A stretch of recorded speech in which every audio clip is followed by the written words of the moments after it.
Жиминий бэйн хүрвэл би бас хүрэн. Чи нудрагцан ирвэл би бас тулан. Чи далай хүтэй үнийг сууж бодоод. Чинчсэн үнний хойч шахбочлтэн. Айдсан нүрэх мэт хан нудрагц төлөөч. Амьд үлдэх тулан гэнэн шансалжтэн. Угорсод хасэр дүрцэн янзалташгаас. Энэ амьд гүнгүү биш битэмсэр.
Welcome to the channel. Thank you for joining me today.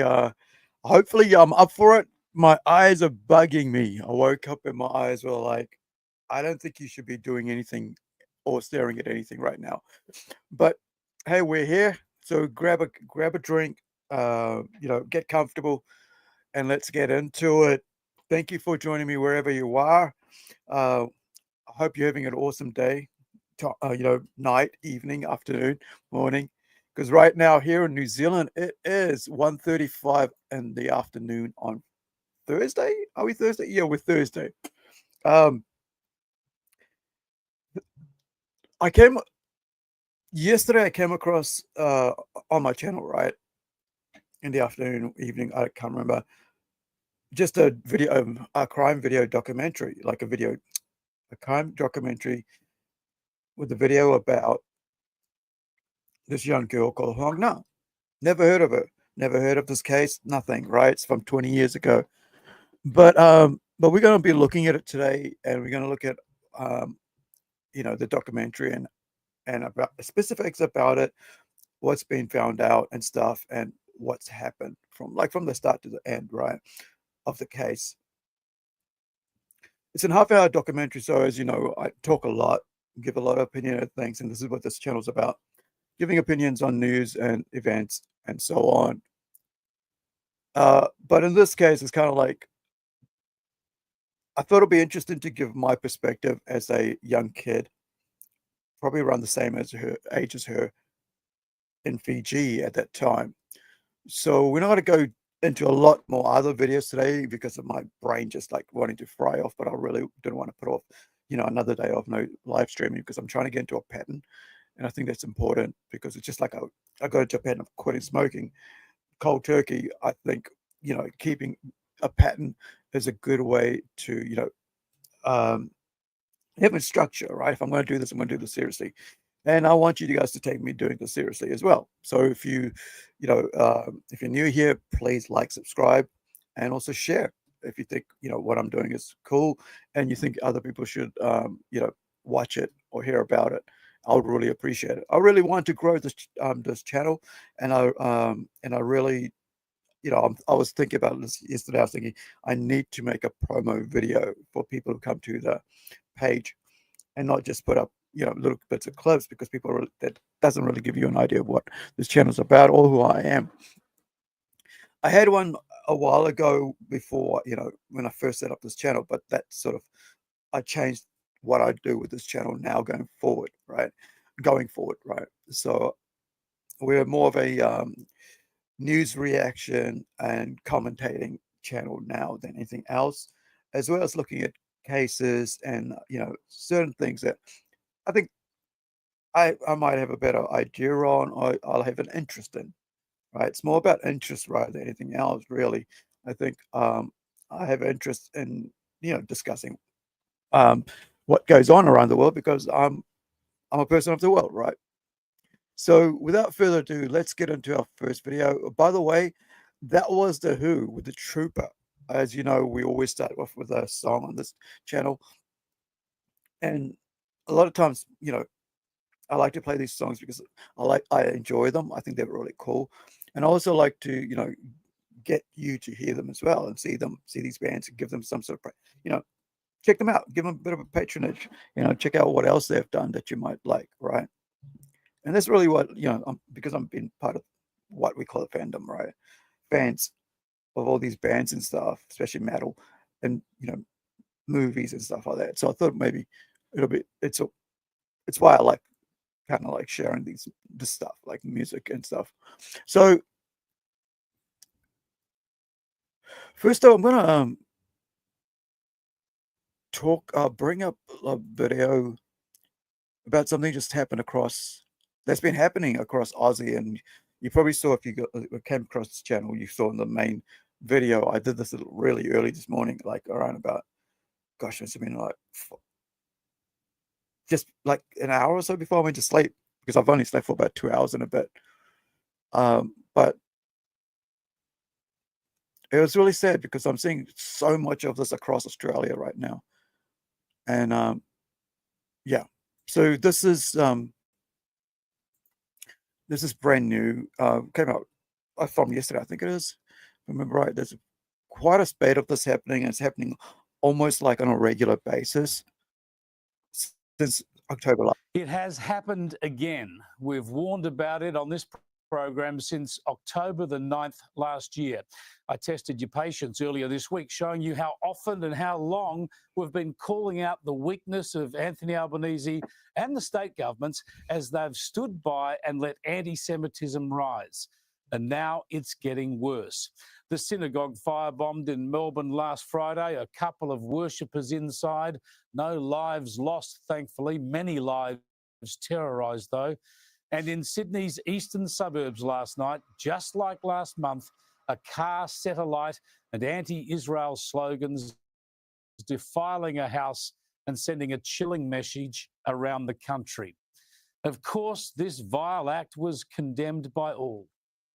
What is obviously a shocking morning in Sydney's east as we respond to what we regard as a hate crime on the streets of Sydney, a violent act of destruction, clearly anti-Semitic, designed to strike fear into the community that lives in this part of Sydney. I want to make it clear that this is antithetical and completely opposite to the kind of community and society that we want in Australia in 2024. This violent act will be met with the full response from New South Wales Police. 2 males who were disguised were seen running from that location. We believe in their late teens, early 20s. A police response, a full response is underway and had commenced immediately with local, region and terrorism police being called out last night. And all eyes and ears were again on the Prime Minister after he was heckled at the Adass Synagogue yesterday, visiting more than 4 days after the firebombing, but not staying for questions. Albanese spoke early today on the ABC. This incident in the eastern suburbs of Sydney is an outrage. It is another anti-Semitic attack, and all Australians must condemn it. I've spoken with the AFP Commissioner Kershaw this morning. I'll be briefed by AFP Operation Aberlite officials as well. I stand with the Jewish community and unequivocally condemn this attack. There's no place for anti-Semitism in this country or anywhere else for that matter. Still, even on the ABC, most of the PM's time was spent defending his lack of action over the past 14 months. We now have legislation before the Parliament to criminalise hate speech, including the urging or threatening of force or violence against either individuals or groups because of who they are and what their beliefs are. So we've consistently taken action. We'll continue to take action. We'll continue to take advice as well from the Special Envoy, and we'll continue as well to listen to and to engage with our police forces and the appropriate authorities. Just horrible to listen to, isn't it? Where's the conviction? Where's the clarity? Where's the leadership? Later, reporters tried for more on camera. Critics have said it's about Labor's changing policy. What do you say to that? What is your message to the Israeli government? What is your message, Prime Minister? And later this afternoon, the Prime Minister visited the Jewish Holocaust Museum in Sydney's Darlinghurst, just a few kilometres from where the anti-Semitic attack sites in Wallara were. Better late than never, I guess. This is quite horrific. It is something that... One thing I think, I found this pretty, offensive, about this behavior across the ditch, is that I'm hoping that it doesn't migrate into the minds of people here in New Zealand. Because, we've seen attacks before, like people doing random attacks, right? Like putting graffitis on, and swastikas on Jewish headstones in the past. We've seen, stuff written all over the place, but we've kind of made sure that people realize we will not accept this sort of behavior in New Zealand. However, over in Australia, the leader, right? When you're the leader of your country, you can't waffle on these terms, because a community and a race of people in your country who are doing no harm to you or anybody around them are being harmed on a weekly basis, sometimes a couple of days apart.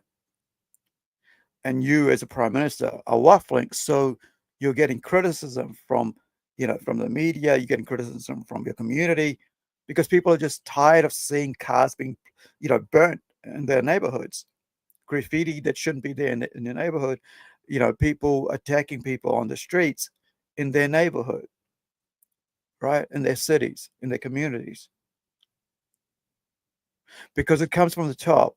If you don't lead right from the top, then you should step down. If you don't know how to, right?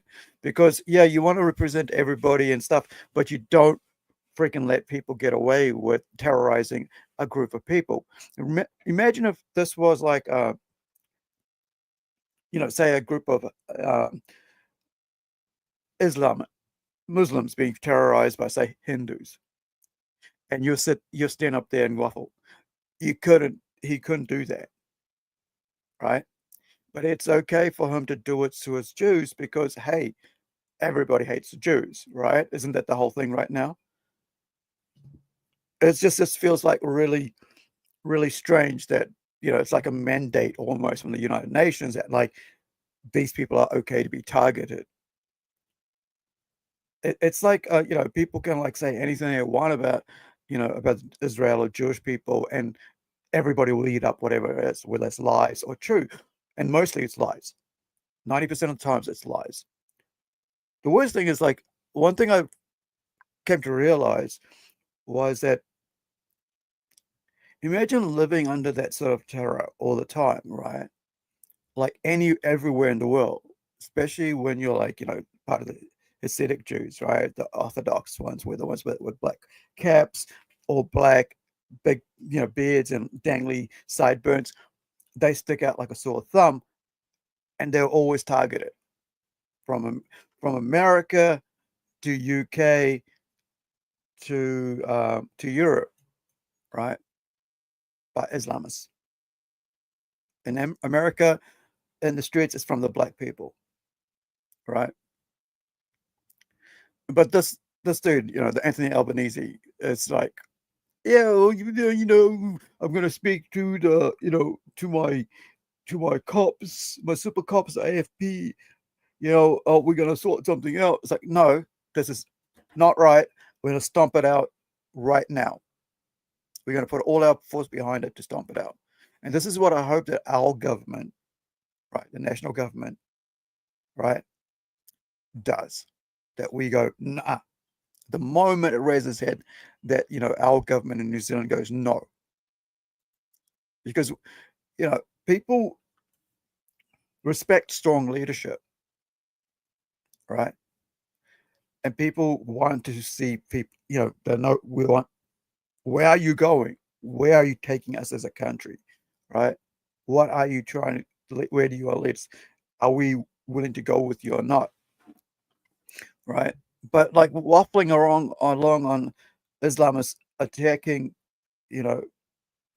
a group of people in your community, in your country, and you're waffling all about it for a year now, right? Because all this stuff has been going on for a year now, and it's getting worse and worse, right? And it's not calming down. So now let me see if this is. So there was basically a car was torched, 2 properties vandalized, and hate crime, right? So that was that one. So let me check this one out. And this was just the other day, like yesterday, I think it was. And this is actually from Israel is seeing a flare-up of so this is actually not by Australian news, but this is actually by an Asian news, because they're noticing this pattern as well, right? Like I'm noticing that Australia is very, very soft when it comes to crimes against Jews and Israelites, right? Because it's almost like fashionable to do it, because the leadership won't, won't address it in a harsh way. Yes, this is criminal, and we will attack it, and we will make sure that those who do it are penalized. So this is from CNN News in Singapore, So it says here is a Singaporean public broadcast service. Israel is seeing a flare-up of anti-Semitic attacks, the latest in Sydney, where a car was set on fire and 2 homes were vandalized with anti-Israeli messages. It's the second such incident in 2 weeks. Roger Maynard reports from Sydney. What started as a few isolated incidents now threatens to escalate into a much wider campaign of anti-Semitism. Last week, a Jewish synagogue was set on fire in Melbourne. Today, property in Sydney's eastern suburbs, which is home to a large Jewish community, was sprayed with graffiti and a car set alight. Fences and walls were daubed with racist slogans in what was described as an outburst of vile hate. Only last month, there was another similar attack in the same area. There's also been another incident today with anti-Semitic graffiti spray painted on property in the inner city Sydney suburb of Arncliffe. Now, whether this is a one-off copycat attack or something more serious is yet to be established, but it reinforces the concern increasingly felt by members of Australia's Jewish community. My reaction was initially one of anger and being scared, but I'm not going to let that happen. And it's time for us to be able to step up, and our politicians to actually, and police force to do, to really act in the right way and bring the perpetrators of the law to justice. A lot of emotion this morning, a lot of anger in the community, waking up to yet another attack in Wallara after what seems to be a sustained attack by people that are seeking to divide this community and intimidate it. Prime Minister Anthony Albanese said this morning's act of vandalism was aimed at promoting fear in the community and it diminished Australia as a nation. I unequivocally condemn the shameful acts that are aimed at the Jewish community. We must all continue to stand together against anti-Semitism. One of the things that makes us the greatest nation on earth is that people are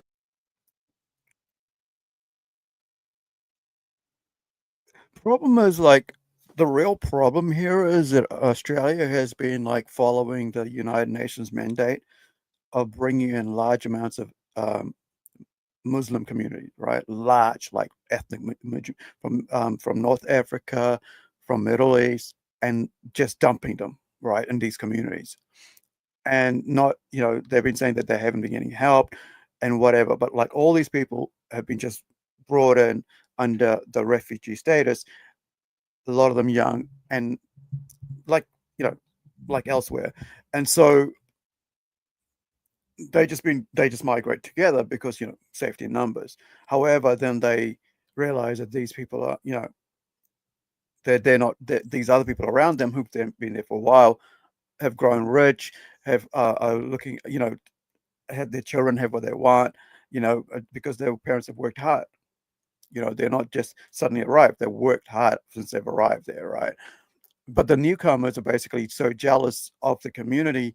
And we've noticed that especially from places like Ethiopia, and I've looked at this, for the last several years, where they've basically gotten together and then they start attacking the young ones in the community. So the young teenagers from the so-called refugee groups are basically attacking the young Australians at school and in the community. The same people they put their hands out to help and to bring, to help give them a new life in the community are turning around now attacking them. And this is why they've become so, so aggressive and proudful of being able to do this, because there's so many of them. And, and the thing about this is is Europeans, want to help people. It's the West loves to help people because, they see their government as not helping people. Problem is, you got to help yourself as well. You cannot help everybody else, and basically, expect them to, take care of you as well. Because at the end of the day, if you bring as I've mentioned this before, if you bring large amounts of people that do not believe in your secular, in your Christian values, because look, if you can say whatever you want, but 90% of the European countries have been built up on Christian, Judeo-Christian principles. They have, right? The 10 Commandments is very important in the laws on how people write and lead European countries. It's what stopped slavery. It's what stopped, wars, right? Basically saying, hey, no, killing people is not right. Of course, there are governments of those countries. And we see this all the time with America, right? I'm not going to say it's not true. We see this all the time when the Democrats get in. There's lots of wars, right? And they do things to stay in power. And so every time they're in, and also Republicans, depending who the friggin' leader is, right? Who's in charge. And you saw, like, for under Obama, for 8 years, you saw lots of bombs being dropped, drones being dropped, which created a lot of animosity and anger towards America and European nations. So those people in those countries basically decide, you know what? Why don't we send our men over there, since they're sending their men over here under the guise of refugee seeking asylum? And guess what? They turn around and they use that to then terrorize the communities they live in, just the way policies overseas from certain countries have terrorized their communities. However, those communities have been terrorizing their own communities forever, as we saw, and most recently, right, in Syria. And then also a couple of weeks ago, we saw those videos about Hamas and Hezbollah torturing, killing, and destroying the lives of Gazans, which the pro-Islamic, pro-Palestine movement seems to ignore. Oh, it's because Israel saying it. No, there were people there saying it. It's like they took my husband away, right? She goes, they shot him. So now she's raising children on her own. So this is was it like yesterday or day before? I don't know how. Like, I get all these my whole homepage now changed because I think the algorithm decided, look, if I like this, I might like this. As you know, that's what it does. But I didn't see it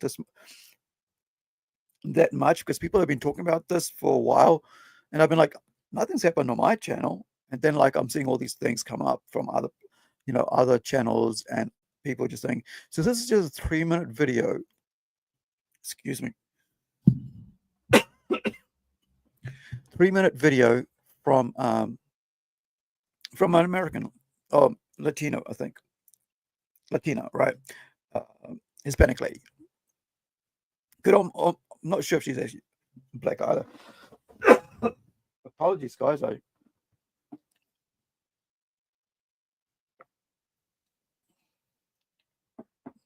I don't know what's going on. I think the wind's blowing dust in because I got the back door window open, the kitchen window open, because it's really hot. Like, it's rained and then, like, it's really humid. Apologies. So let's play this and I'll try to do something with my mouth to figure out what the hell's going on. Good morning. I just wanted to give a quick morning message, and I don't even know how to think about certain issues, but my priority in everything of being a real anti-imperialist and everything in between that, my belief personally is, yes, we should care about everything, but I think we should care about people in our own cities, in our own states, in our own, like, our neighbors, and make sure is secure here, because there's war zones in this country as well. there's a war zone in major cities, California, New York, Chicago. There's, a lot of violence here. So we should take care of that first before other countries before caring about other countries. And this might be controversial, but that's what I believe. I think we should care for our own people first. In that instance of with everything going on, and it's basically like this. Literally, we should just do what we can to care for one another, and also to care about things around the world. But in order to love everything, you gotta love what's going on here in our country first, making sure kids are fed in our country, making sure everybody here is set and secure in order to see what's going on in other countries. And I feel like a lot of people who are real anti-imperialists tend to dismiss that a lot, because I used to be like that. I used to care about children in other countries, people who are, all these wars going on, right? But it's going on pretty much everywhere. But there's a war zone in this country, in the United States too. There's a opioid crisis. There is, homelessness crisis. There is a lot of crises in this country right now. So we got to look into this country first in order to go and trying to save the world, and go and preach and all these other things, and saving other, impoverished countries due to our foreign policies, and that's important to learn as well. But I think it's just important to make sure we're all set and we're all okay where we live at. So that was that's this channel here. It's called Center for Political Innovation, and they have like this morning message. So people can basically upload their messages to this Zigio, and then they'll load it up, right?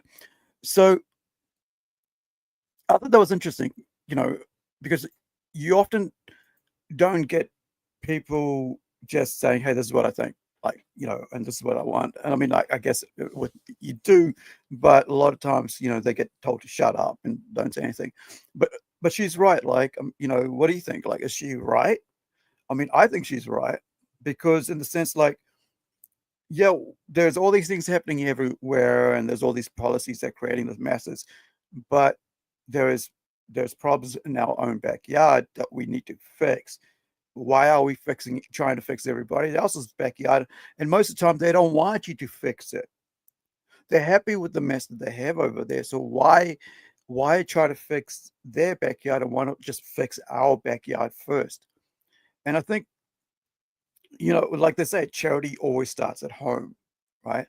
Look after your own homes, look after your own communities, and then worry about everybody else. Because when your own community is healthy, then you can look after people, right? You can't, if you're sick, you can't go looking after people, right? Because you'll pass on the disease, whatever you're having, right? Your flu or whatever it is.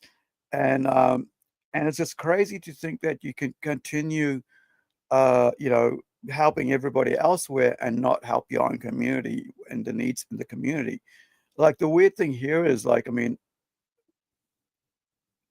we have like kids who don't turn up to school at lunch because their parents are, addicted to alcohol, or just don't care, or they're doing drugs, and kids end up like going to school hungry. And how do you learn? And we've had this problem forever, and it's not something that we haven't really looked at helping and sorting out. But no, we got to go and help somebody else elsewhere. We got to go help some other country. We got to offer our resources to refugees who probably aren't refugees because they come from like terrorist areas, and so they're just using our refugee status, laws to get in. And then of course they'll go join their own little areas, and then they'll start instigating and corrupting our laws. and and then getting out on the streets and protesting for terrorist groups. And we've seen this in the last 13, 14 months for hardcore, how this is working around the world. And as we've shown over in Australia, to the max, over in UK. Now, yeah, I think I've got a sore, just something going on, maybe there's a hay fever, or maybe it's a change in temperature. Usually it does happen with me because of like the heat changes. I can always tell kind of like, I guess how my throat is and stuff. So I apologize for that.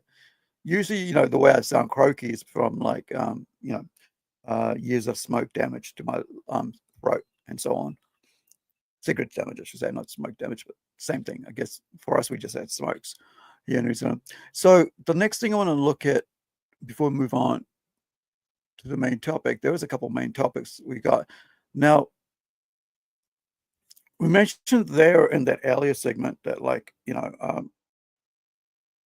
that there was there was 17 to 20-year-olds, two of them who were doing this damage over in Aussie, not damage, but like actually vandalizing and burning cars and stuff. So over in Queensland, right? And I talked about this the other stream about how they've put and the stream previously before that, like how they have mandating a new law, right? Bringing a new law where if you do the adult crimes, then you'll do the adult times. No more if, buts, and whens, and no more, no more lefties with their but they might, learn new tricks in prison. Oh, it's nothing. Well, then we'll put them in their own age prisons, right? Because we can't have these guys out there on the streets terrorizing their neighborhoods and other neighborhoods. Okay. Start from start. So new laws to sentence young people as adults for serious crimes being debated in Queensland.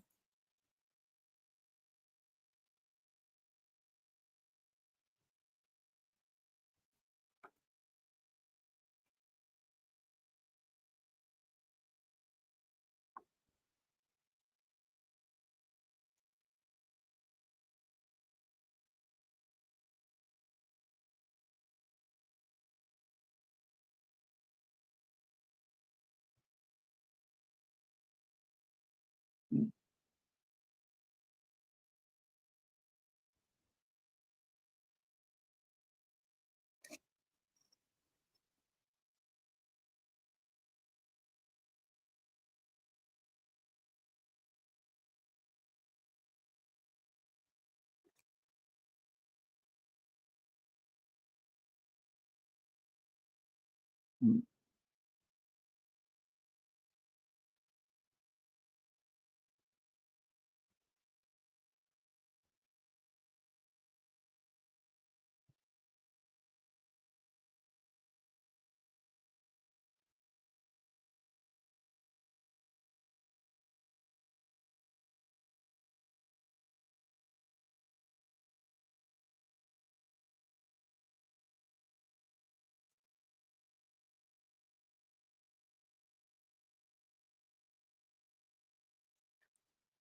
I've been in the situation. This is how I ended up, having serious head and neck injuries. Sorry, head, neck, and spine injuries, right, as well. So yeah, having somebody in the car smash it in the back of your car is not really cool. And just like her, we were at a stop, right? But you got guys out here stealing cars and doing this and like going for joyrides and stuff. And I hope that this is something that's implemented in New Zealand as well, because I think we need to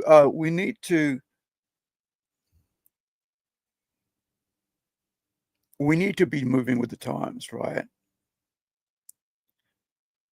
Because we can't let crime just carry on in our communities without punishment being meted out, right? Being dealt out.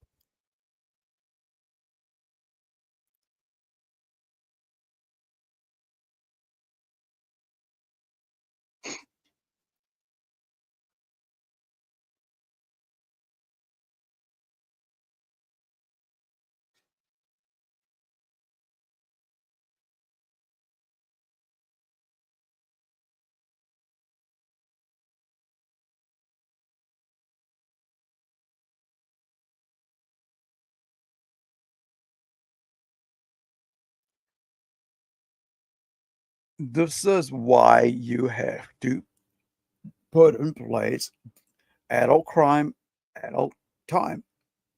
And they're right. They're doing it across in Queensland, Australia, because they're state by state, right? It's like in America, right? You got your states, and they make their rules and laws for that state. Sure, there's a federal government, but you get to manage your state and how you're going to do it. And this is necessary here as well, right? And I think it's important that, because you gotta do it. And like I've been, I've done criminal stuff as well in my past, right? Where I didn't think it was criminal, but when you're a kid, you don't think so. But the moment you were think that this is, it's if you don't change your ways, we're gonna come for you. You realize, I gotta stop this. And I remember going, I don't ever want to be in this situation again. I don't want to be at police station. I don't want to be dealing with cops as a kid, right? I didn't get into trouble with police for probably ever until, I guess, like, I think 94, and I was done, for receiving, stolen goods, a stereo, because it ended up like my friend had all his money and stuff stolen where he lived. And so he decided to go and steal it back. And he said, hey, can you buy this off me and I'll give you some money? Did 40 hours community service, hard labor, as far as I'm concerned, hard labor, right? Because it took me away from enjoying my weekends. And I was like, yeah, this is not what I want again. I didn't expect to be freaking, so you gotta hit this sort of shit on the head right away. You can't let, you can't let kids go on doing stuff and thinking they can keep doing it because they're young, right? I have a little, a post that was made on Facebook a couple of days ago that I saved, but I'm going to grab that after this so we can see, because it talks about a young guy, two young kids doing crime, right? Shoplifting and stuff, and then going on, and the guy chases them down because I'm sick and tired of this in the community, right? And everybody was like, well done, we need to, everybody agreed with it. And the other thing here is that, like, parents in Auckland let their 7-year-old kids go off on their own, because they weren't taking care of them, go and shoplift, whatever. And in Auckland, and one of my uncles was stabbed in the throat, like just a nick in the throat, and he passed away in my auntie's arms due to a pocket knife. A 7-year-old kid, right? And because he was trying to steal and stuff, and so my uncle thought, and he's like in his 60s or something, 70s, 60s at the time, and so he didn't think the kid had a knife. He goes, come on, sit down, we'll talk, call your family, parents up or whatever, and we'll sort this out. We can't have you coming in here stealing stuff, right? I've had that happen with me as well when I was a kid, right? And that also, like I said, I started going, I don't want to get into, every time I got caught, I was like, I don't want to do stuff. I don't want to get caught. I mean, not get caught. I mean, I just don't want to be in trouble, right? So I understand this sort of behavior because I've had that in my past. Like I've said, I've never, I've had a real troubled youth growing up, my past, right? So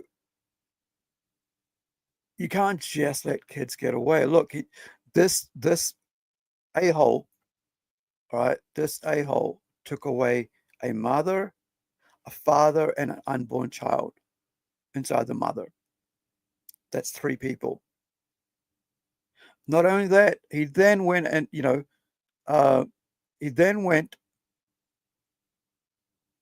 we go. Where is it? It's about here.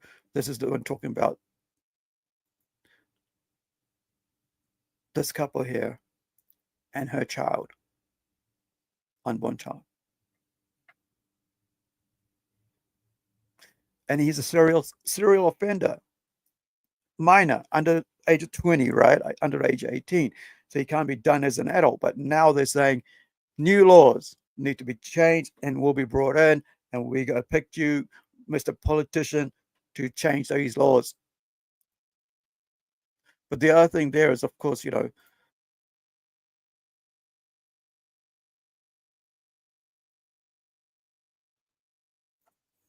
they were just walking, right? See, I have no tolerance for like people driving fast on the road, not paying attention to to road rules. But I have especially no tolerance for people who are speeding and like stolen cars and doing crazy stuff like that, because I have been in a motor vehicle accident caused by somebody else smashing the back of a car. These 3 people didn't go out that day thinking, oh yeah, we're never going to come home. We're not going to have our baby born. We're never going to enjoy our life with our child growing up and seeing them grow up into adults, go to school, whatever, high school, college, career, get married, provide us with grandchildren, carry on our legacy. They're gone. All because a minor repeat offender kept doing this shit. And not only that, another lady basically had a car smashed into from the other car after that dude took these 3 people out, right? We're going to make sure that that the baby is there included. There's 3 people that were murdered by this dude.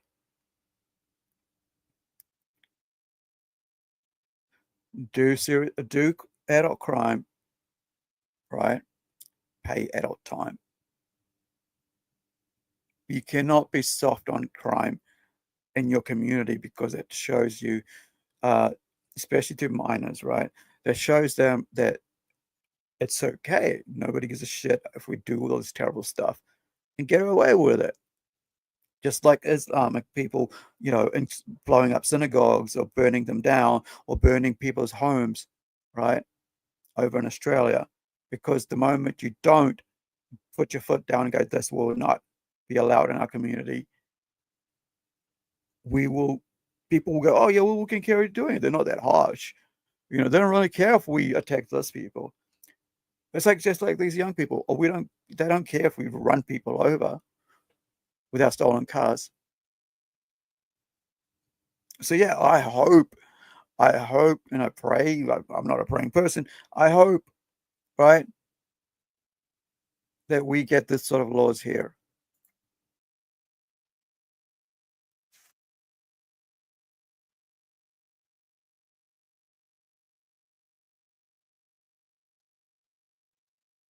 So she and, it's her car gets smashed into, and this is what a car looked like, as we saw earlier, right? Where are we? Gosh, it's here.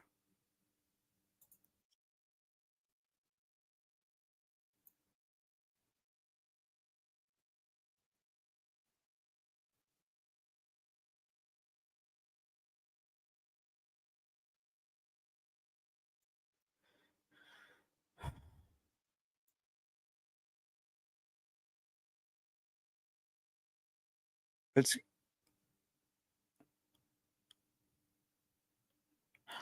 I'll put the link up for this so you guys can see the rest of it. But this is what I've been saying about, like, over there. It's just crazy.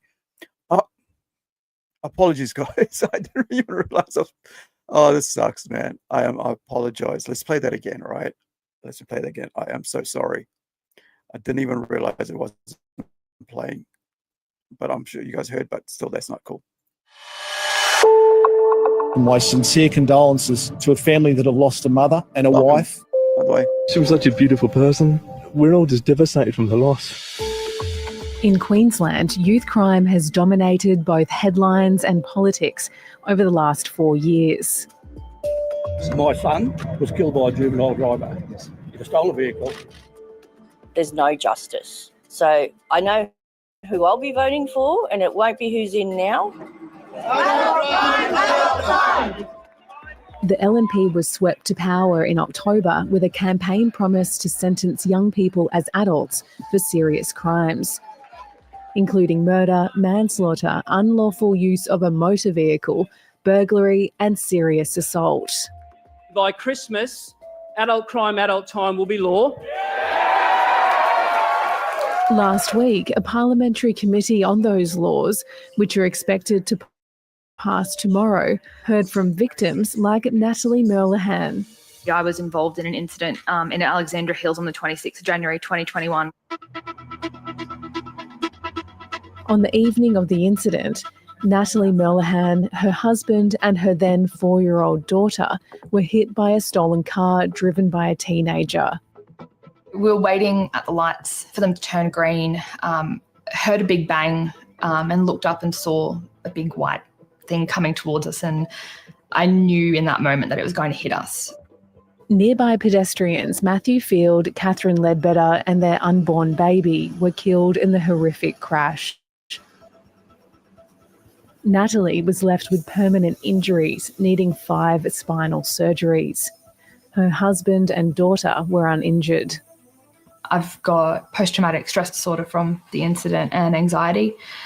It's impacted everything. I went from being an active mum of a 4.5-year-old to not being able to even pick her up for about 3 years. The 17-year-old driver had a lengthy history of offending before the crash, including multiple instances of unlawful use of a motor vehicle. Natalie is now a member of community group Voice for Victims, which has been pushing for these new laws. I think if those laws had already been in place, then the person who offended against myself and the Field and Ledbetter families wouldn't have been out. He would have been in custody or would have been undergoing some kind of rehabilitation and education, you know, to make him a better person.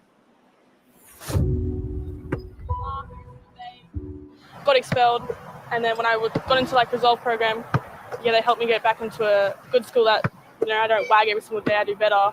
What was your highlight when working with the Resolve program? Mostly doing activities with them. Got to meet a lot of people, make good, connections with a lot of people. But some who work with young people argue the laws are too punitive. I think the challenges around these laws is that it's taking away the ability for the system to make a determination about what is appropriate given the developmental maturity of young people. See, in Logan, south of... That's what I see happening, using excuses all the time when it comes to youth crime. Right? Whenever young... Oh, it's because they're not mature enough. They're not...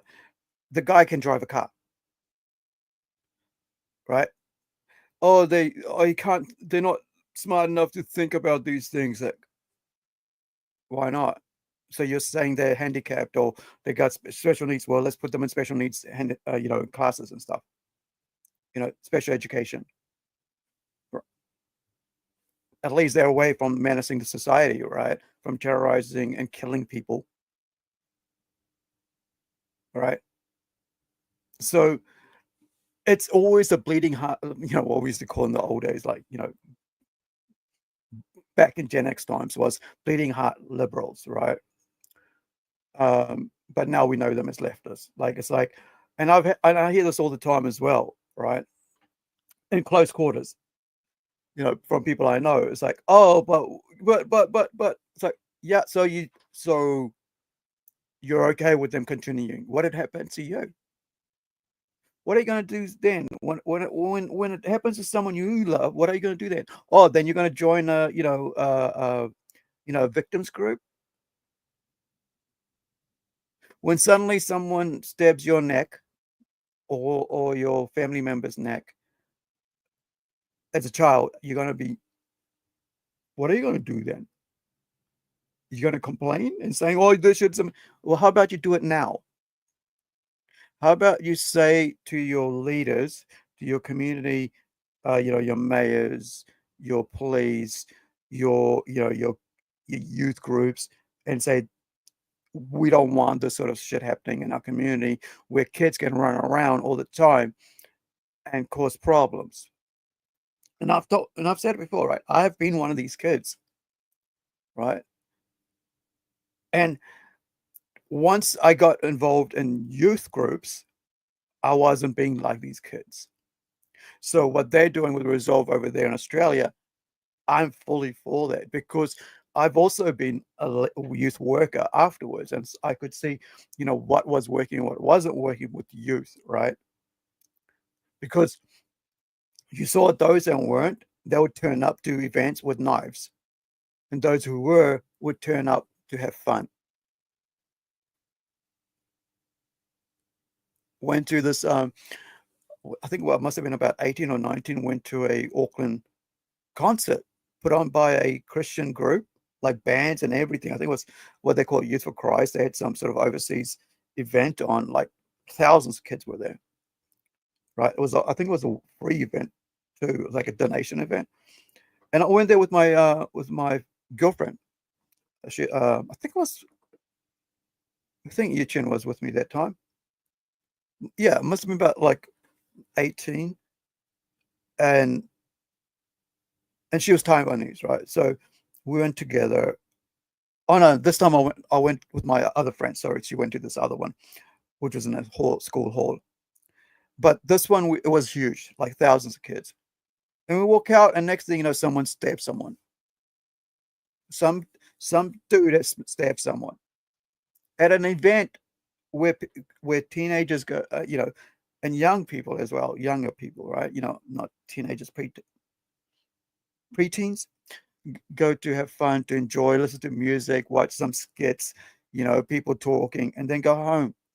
They all came from their youth groups. But there are people that weren't there to have fun, especially young people who weren't there to have fun. They were there to terrorize other people, and they stabbed another kid. Well, for what?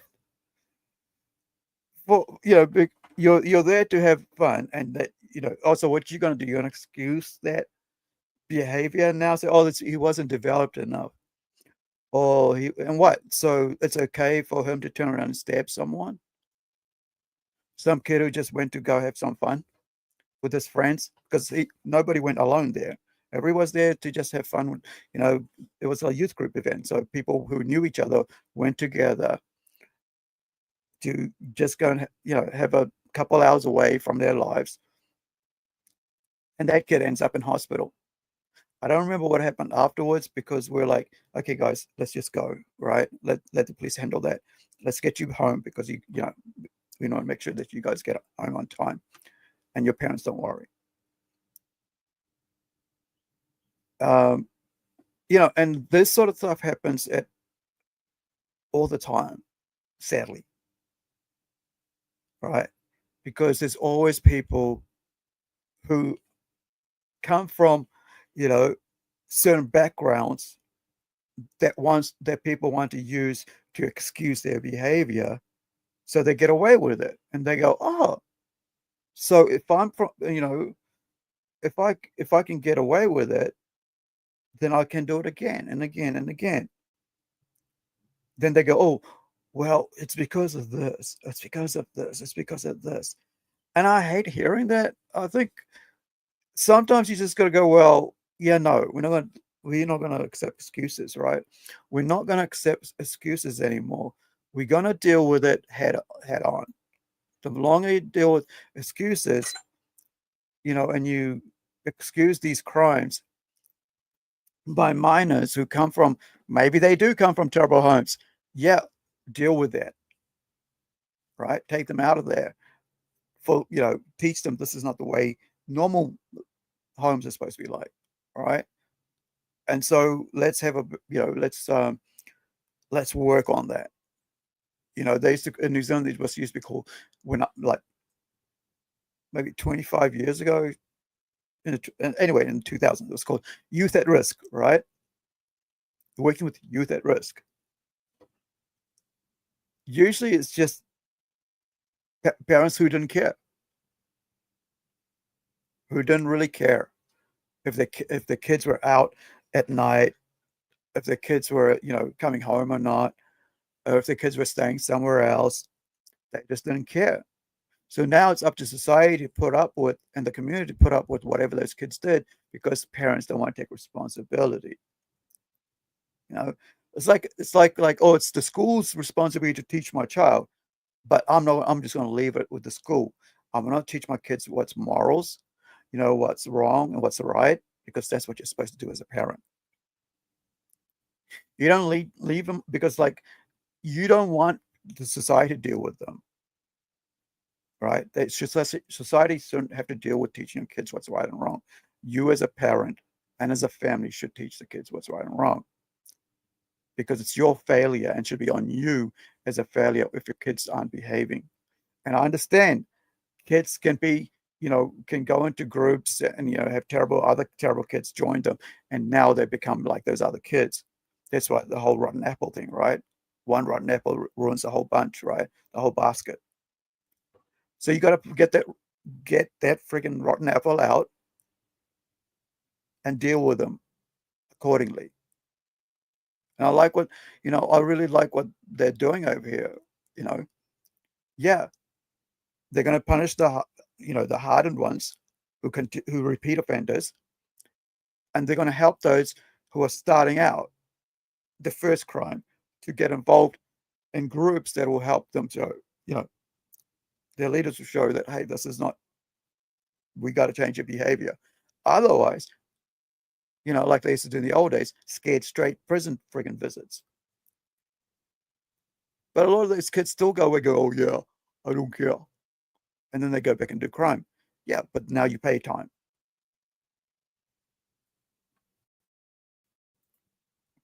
Brisbane, community organisation YFS works with young people, from those struggling at school to others who have committed crimes. Its early intervention program, called Resolve, worked with 90 kids over 2 years and saw a 66% reduction in reoffending until its funding ran out in April. Early intervention and diversion from the justice system is going to have better economic outcomes in the long run. It will lead to further detention of children for longer periods, and all evidence suggests that the more we detain children, the longer we detain children, the more harm we will do, and ultimately... As I've always said, what about the victims? Right? This is why I say, like, the bleeding heart shit. It's not pragmatic. It's not in reality. So you want to leave them out there, continue to kill people, ruin people's lives, terrorize people who are just trying to live their lives.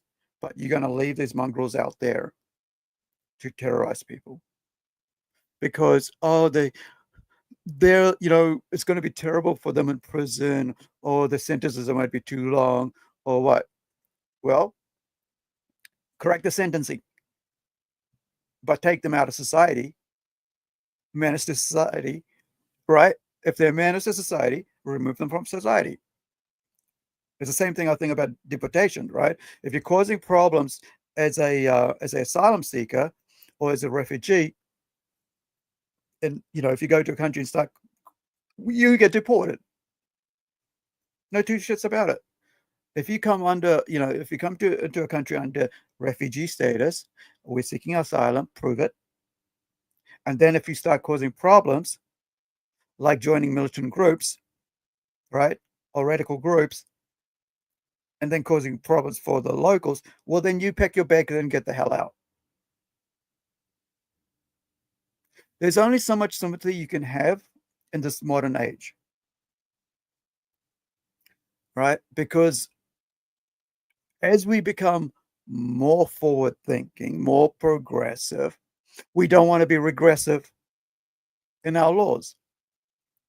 We don't want to change. We shouldn't be changing our laws to help the criminals, those who would ruin our society and who would ruin our communities, right? We want to be able to change laws that help people adjust to things, not to change laws to help the friggin', to help the criminals or those who break the laws. We want to be, we want to progress, but we don't want to regress either. Right? There's got to be a limit to your patience and your mercy. There always has to be. Otherwise, you tell me I can carry on stealing, I can carry on like shoplifting, I can carry on like selling or buying stolen goods, then I'm going to think, yeah, as long as I'm a young person, I can get away with it. So when I become an older person, I'll think the same way. It's called pattern learned behavior, right? If pattern recognition, if I am told certain things and I'm not punished for them, if I do certain things and I'm not punished for them, I'm going to carry on doing it until I get pulled aside and said, hey, pull your head in or this will be the outcome. But people like her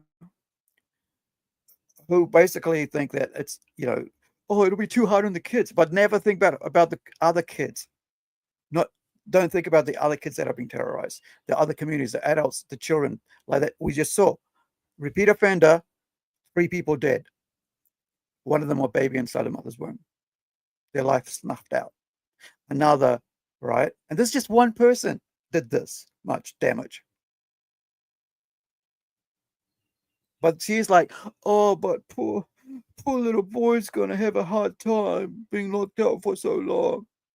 Yeah, that's the whole point of it. That's why there's a deterrent to crime. The less safe the community will be. Oh, so if you lock them up more, the less safe.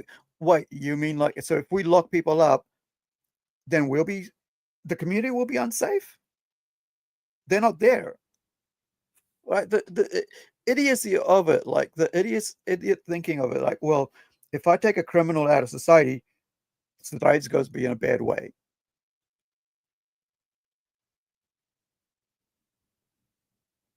So if he's away for 10, 15, whatever years for his crime, there's a whole generation of people would not have to deal with that shithead.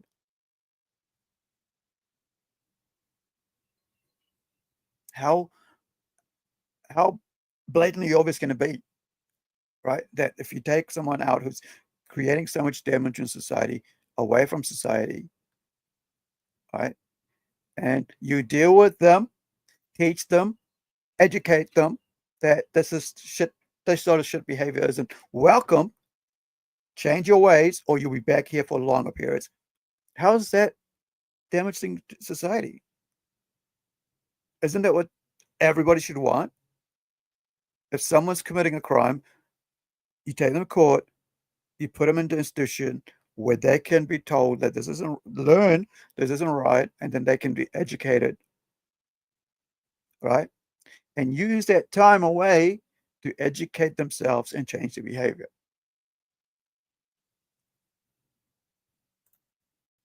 The Queensland Council of Social Service says its sector needs more funding too, with only 10% of youth justice funding invested in community organisations. What we need the Queensland Government to do is to put their attention into the other parts of their youth justice policy, which we support. That is more early intervention, better diversion and better rehabilitation. Everything we're doing is coordinated and structured and has a plan. And things won't improve overnight, but they are going to get better and the community is going to be safer. The first step is, as we promise, stronger laws by Christmas, and then there's the rollout of early intervention, rehabilitation with purpose, and then fixing those broken arms of government. Last month, the United Nations weighed in. We do not agree that the so-called... See, this is what I say, United Nations should be like defunded, man. That's the one organization that needs to be defunded. They like to push this shit all over everywhere else, but they don't do it in the Middle East. They don't tell Middle East how to run their countries. In the West, they try to tell everybody in every Western country how to run the thing, even New Zealand. Right? Every Western country, they try to tell you what to do. I think we should, it's a dead thing. United Nations should be defunded. Right? over in Israel, their own freaking people were terrorized and were involved in the October 11th massacre, hostage taking, and death in Israel. Their own people, UNRWA, Relief Workers Organization. I think it was like UNRWA. All right. So let me just jump onto that. I think I saved a video for that. All right. So this is from a it's been reported in New York Times.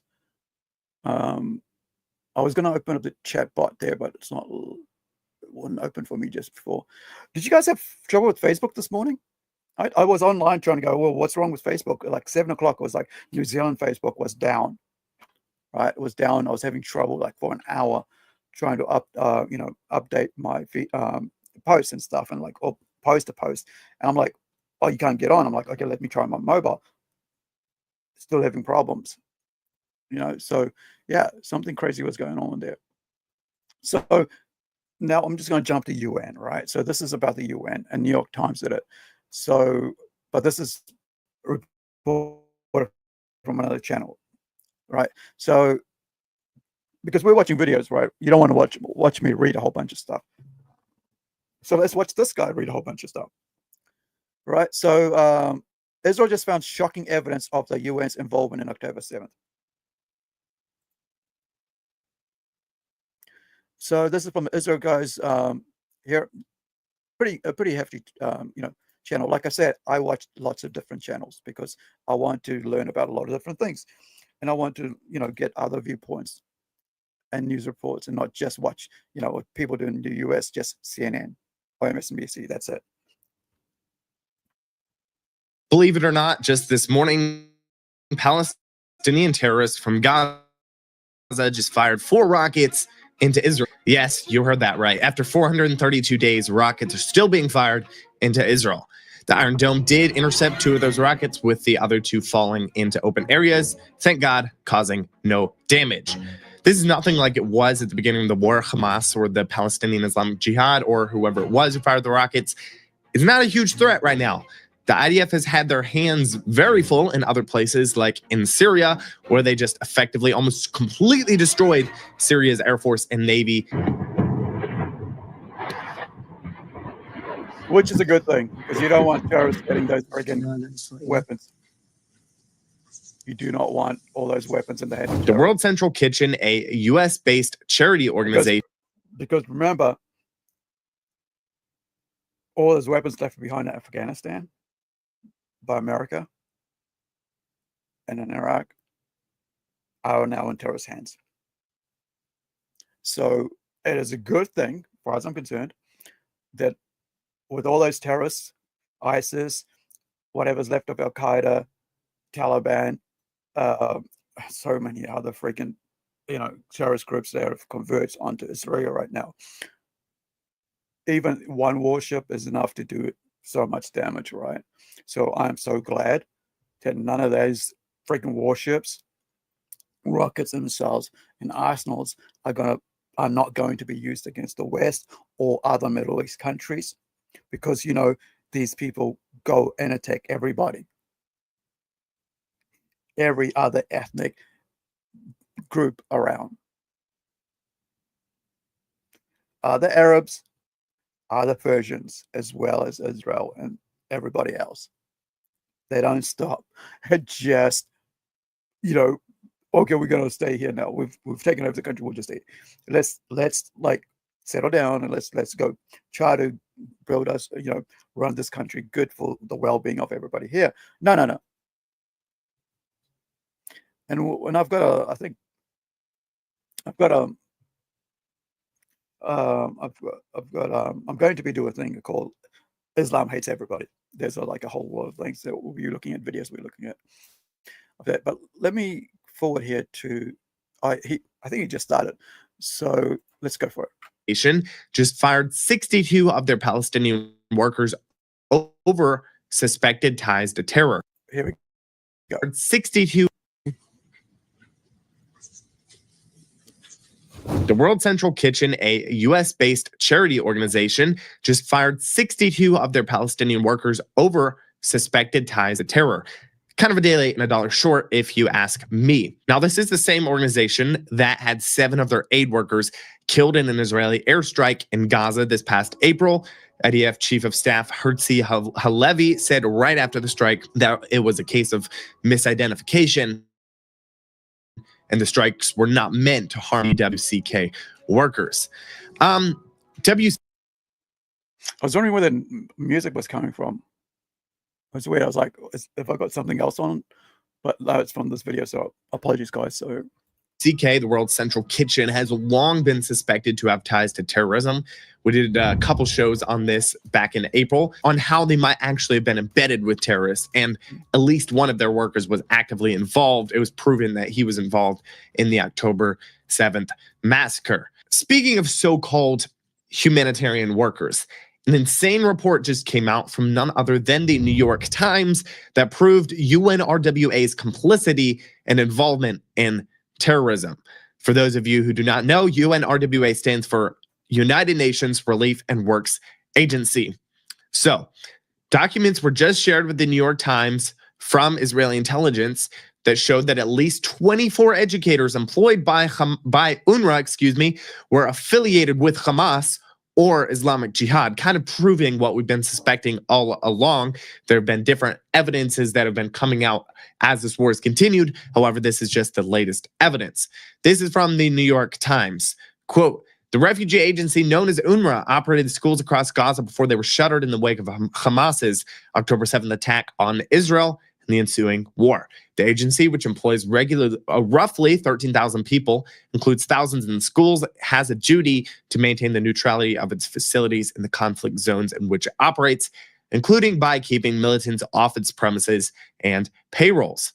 But interviews and an analysis of the records shared with the Times by the Israeli military and foreign ministry indicate that Mr. Al-Khatib, this was one of the members who they focused the article on. It goes on to read it. If you want to check out the whole article, we'll link it in the description below. It indicates that Mr. Al-Khatib was one of at least 24 people employed by UNRWA in 24 different schools who are members of Hamas or Islamic Jihad, another militant group. Before the war, the agency was responsible for a total of 288 schools housed in 200 different building compounds. So this is just the latest of the evidence that UNRWA is absolutely embedded with terrorists, some of them actually involved in the terrorist activities of October 7th. Yahya Sinwar himself was found with an UNRWA teacher's identification card on him. Guys, we'll be right back with the rest of today's episode in just 1 second. But first. Right, so this is it here. And then we'll think there's one more video, then we'll go into our main topic of the day. But I wanted to make sure that you guys saw that this isn't just him reading it out from nothing and just, some sort of like AI thing. Let me do my archive.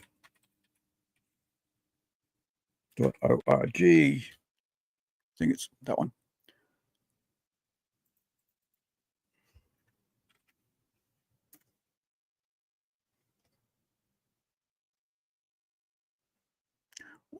And I have to find a specific time and date. Continue. What time and date was it? Doesn't. Hold on.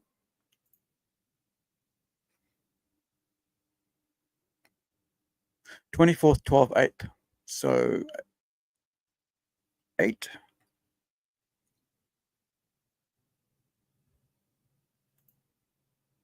So New Zealand would be like 9th, maybe.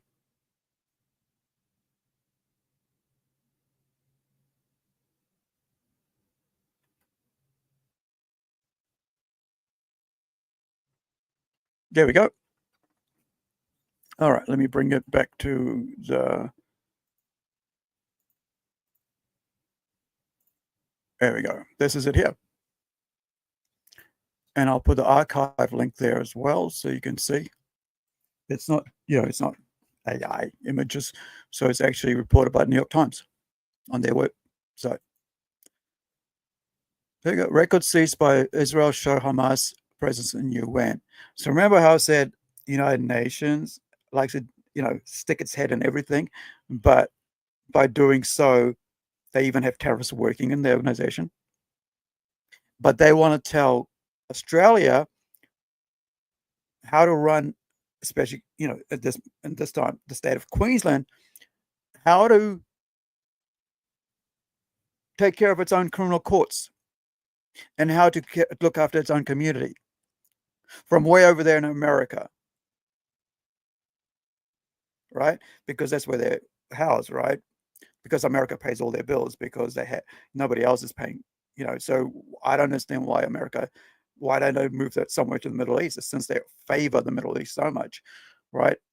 It turned out that they made more laws edicts against Israel than for any other country in the world. This is United Nations. Why wouldn't they? Because they're in bed with the terrorists, right? They've got terrorists working with them. Of course, they're going to tell them, okay, this is what's happening. And then those same people go and, torture, kill, and maim their own people. Oh, and this is what happened. Oh, they were torturing, maiming, and killing people. And then starve the people. Oh, yeah, because they were starving the people. This is what I saw. Yeah, okay. That's why I think the whole thing's a joke, right? The UN is a joke. Now, next up, if I go. So this happened last couple of days, a little while ago, but it's just come into the news. There's 2 instances of crimes against foreign people living overseas. One against a child and one against a family. So the child is Zara Sharif, Pakistani, in UK. I heard about this only a couple of weeks ago. And then the other one is, where are you? Here we go. So this is the other one, and this is in Australia. A history of violence, is expected to be charged with the murder of his wife. The mother of 5 found dead inside her home at Belmore this morning, with officers today revealing she had an AVO out against him. Khulud Hawat, a woman living in fear. Police arriving at the 31-year-old's Belmore home just before 8 this morning, less than 10 minutes after a relative had called, concerned about the welfare of the mother of 5. They forced entry to a unit at that location where a 31-year-old female was located deceased inside. It does look like it is a very violent murder scene. Her alleged killer, husband Talat Hawat, also known as Terence Hawat, who she had separated from. The 35-year-old arrested at Denham Court and is expected to be charged with murder. Keeps me awake at night, frankly, is that women are not always safe. She used to be a lovely lady. They had about 5 kids. They used to be young kids as well. Knox Street today sealed off by detectives and forensics. Friends in mourning bringing flowers handed to police to lay at the scene. Friends of Khulud say she lived for her children. The eldest just So pay attention to this. This is like, the dude looks white, but he isn't. He's Middle Eastern, right? So, and he's got a tattoo and everything. So you think, yeah, he's like, he's Australian, right? But he's not. And of course, you can see she's got a hijab and so on. And we talked about how hides the abuses, bruises and stuff. And now you've got like how she was constantly abused, like domestic violence, like a house of violence. And she's got 5 kids, right? Women are basically cattle, baby machines, right? To expand Islam to the nations, all right? By the numbers. Except Islam right now is like annually losing 26% of its believers, because modern people are enjoying modern life in the West. That's why they're trying to bring in Sharia in the West. because those kids, when they get here or they're born here, they go, well, I don't want to live like under these friggin' terrible religious friggin' rules. I want to be with my friends, have fun, and be as free as I can be under the Western system of democracy and secularism, And so, and even, the woman, same thing. Hey, why do I have to be, living this way? The only ones who don't are the ones who have been like physically violent towards, because nobody really likes to have a foot on their throat. Honestly, really think about that. Nobody wants to be controlled, by someone else. It's like, it's not in us to be controlled. We're very rebellious as humans. That's why laws have to be made to keep us in line. So this said lady yesterday morning was found dead. She was mother of 5. And Muslim lady, pretty Islamic because she's got her hijab on, Just 8 years old, the youngest still a newborn. So 31-year-old mother's. So 5 kids, right? The oldest 8, the youngest a newborn. So those 5 kids, what's going to happen to them? A newborn. The 31-year-old mother's family, who were in Lebanon, only waking to the tragic news late this afternoon. It's a problem for all of society, not just Lebanese. The problem here is it's like, oh, it's a problem for all of society. No, this sort of stuff is happening in the Islamic Muslim communities from the Middle East side, not from the Pacific side, because there's Muslims in the Pacific, especially in Fiji. Indians who've taken that on, right? I heard about this, like my little cousin, way back in friggin', must have been like 2000s, when I went there. I think I went there for 3 weeks, and he said, "Aru, so because we're, he's the only Hindu there." And he goes, "Aru, look, that side and that side, they're all Muslim." I said, "What do you mean?" He goes, "Yeah, but I thought they were all Indian." He goes, No, the Muslims come and talk to them, then they become Muslim. I'm like, he's only like about 10 years old. This kid he can already recognize what's going on. And I'm like, what? He goes, yeah. He goes, this whole road, there's people here, 4, 5, 3 on their side, 2 on their side, and some on the back, they're all Muslims. I said, that's crazy. He said, how'd this happen? He goes, there's all this money coming in.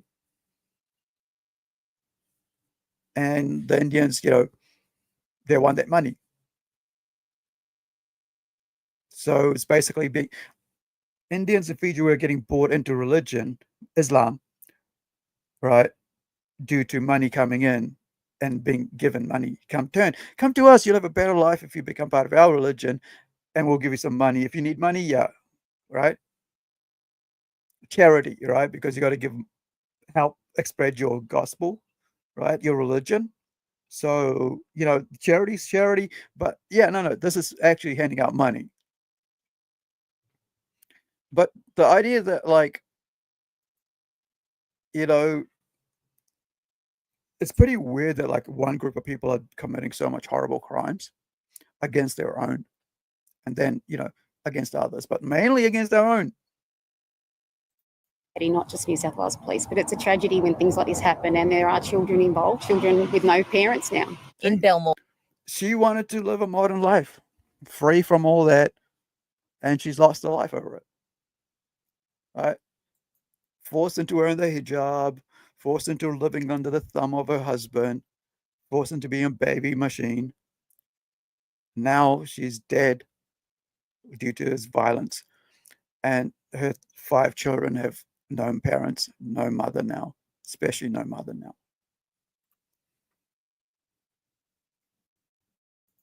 Hayley Francis. In Australia yesterday. Yesterday morning, Australia. Not a couple of years ago, not a couple of months ago. Yesterday. It's 9 News. Right? Lebanese dude. So another one that happened a couple months ago, and this is a child. This is a 10-year-old, and then we're going to go to an older story which is the main topic of the day. Huang Na, a little 8-year-old living in Singapore,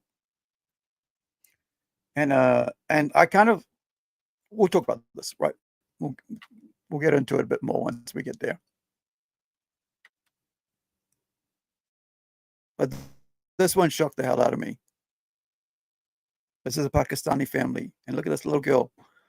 I tell you about like how I like watching, kids, little, I mean, not in a creepy way, but like just because I've got nieces and nephews, and I just love them, love seeing them smile and shit. And so because it's just warms my heart, man. If you get angry about kids having fun and being happy, there's something wrong with you, right? Or maybe you're having a bad day, but kids should bring joy, right, into your life. And this little girl had hers taken away.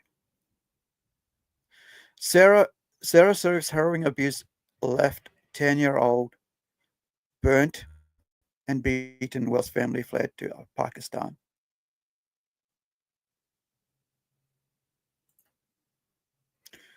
Yeah, I heard about, saw this news a couple of weeks ago, and I was talking to my friend about it, right? Because as I say, we go for a weekly 5-hour, 3-hour walk, shopping, grocery shopping, window shopping, whatever. Just so communicating, right? Real life with my friend. So I was telling about this, and I was like, I just couldn't stomach, I couldn't comprehend this sort of behavior. But I know there's monsters because I've been around monsters. I've had monsters be around me, so I understand they are monsters, right? But I do not understand that people try to excuse monstrous behavior based on religion, based on lack of education, based on background. I just don't. Monsters should be called monsters and treated as monsters. Violent, evil.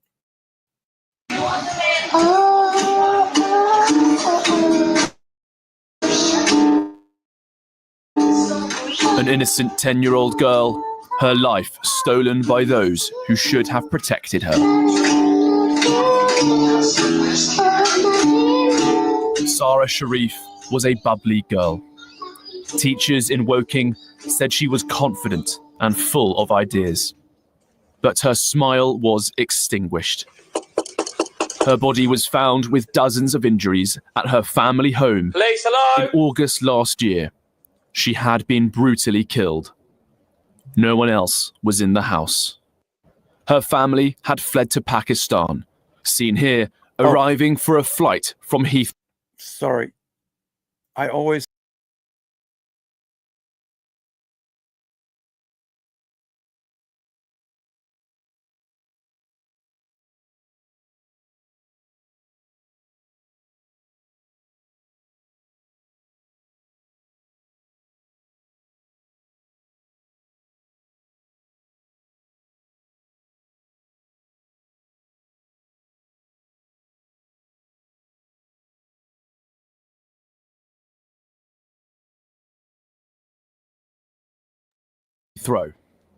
Her father left a note on her body that said, "Love you, Sarah." And let's go back. Her family had fled to Pakistan, seen here arriving for a flight from Heathrow. Her father left a note on her body that said, "Love you, Sarah." And I swear that my intention was not to kill her. I am running away because I am scared. Irfan Sharif made a dramatic call to police officers. That is important, the running away, because the next case that we're going to look at, it aligns up with this, right? From Pakistan, appearing to confess a murder. I cannot. I physically punished my daughter and she died. I left home in a panic. God, she's allowed at home. I need you to take a breath because I cannot understand what you're saying, okay? Your daughter has died. I killed my daughter. I killed my daughter. When they returned, Sharif was arrested on the tarmac alongside Benash Batul, Sarah's stepmother, and Faisal Malik, her uncle. All three. So they ran away, right? Let's go through this again. They tortured and burned the 10-year-old girl. Then they ran away, got on the plane, got to Pakistan. However, he rings back, say, "Oh, I'm not guilty. Oh, I killed her, but I didn't want to kill her. I didn't mean to kill her." However, the police from the UK jumped on and rang up the police in Pakistan and said, "Listen, this is what we've got. Get them before they arrive." So the moment their plane, drops down, they pop on and get them, right? I left home in a panic. God, she's allowed at home. I need you to take a breath because I cannot understand what you're saying, okay? Your daughter has died. I killed my daughter. I killed my daughter. Yeah. That's all we need to do. Time for punishment now. When they returned, Sharif was arrested on the tarmac alongside Benash Batul, Sarah's stepmother, and Faisal Malik, her uncle.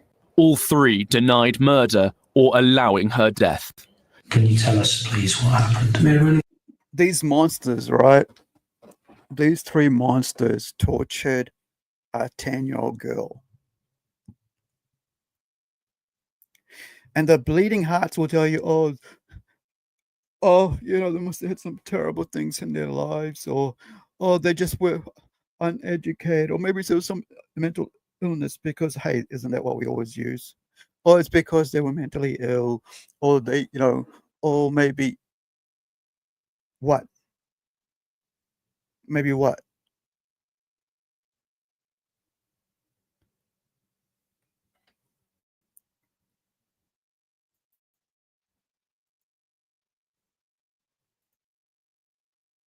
These three monsters, right? So the father, the stepmother, and the uncle, a 10-year-old girl. A 10-year-old child. Teachers in Woking said she was confident and full of ideas, but her smile was extinguished. Right?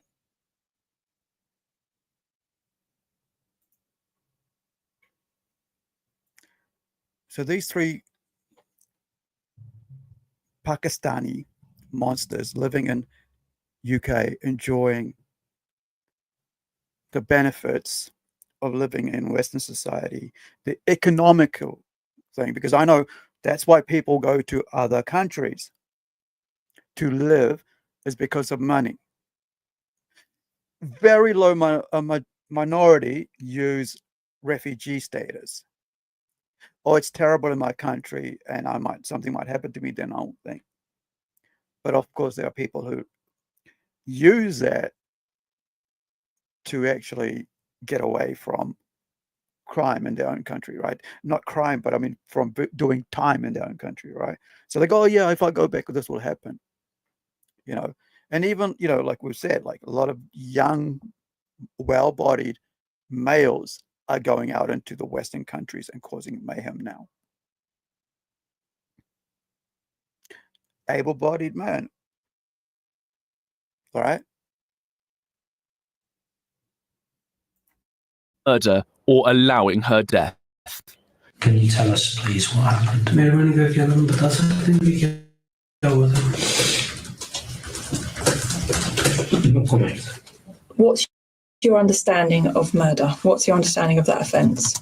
Killing someone? What happened to Sarah? No comment. She's British born, right? So she's basically, because her accent, like, boom, she knows how to say no comment, right? There's like, her accent is English. The father, you know, this dude of the daughter, he's from Pakistan. He's Pakistani, born there, right? The mother is from thing. So she knows everything to do with UK law.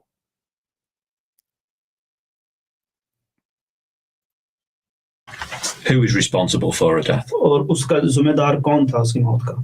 No comments. This little girl was tortured. Wait. See, I understand that because Pakistanis they are Indian, right? From India. They were chucked out of India because they wanted the Muslims out of India for Indians, right? And Hindus. So they speak Hindi. There's a bit of I think it's Pashto, I think, or Arabic mixed in, but really they speak Hindi. He goes, so I know exactly what he just said, right? He said, excuse me. और उसका जिम्मेदार कौन था उसकी मौत का? No. Right. So who was responsible for her death? Who was responsible for her death? And he goes, no comment. Well, why can't you say it in Hindi then, bro? You know, but you want to use a translator. I hate these sort of migrants, man. Hate is kind of a tough word, but like in this case, yeah, I despise these fuckers. Comments. This little girl was tortured. No comments. Jurors at He understood that. All right, and then the bleeding heart liberals go, oh, they're uneducated, they don't understand the law. Well, he's got understands enough to say no comment. He's been coached enough to say no comment because it's a lawyer's job, right? Whenever they say something, to say no comment. Whenever you don't want it, you know.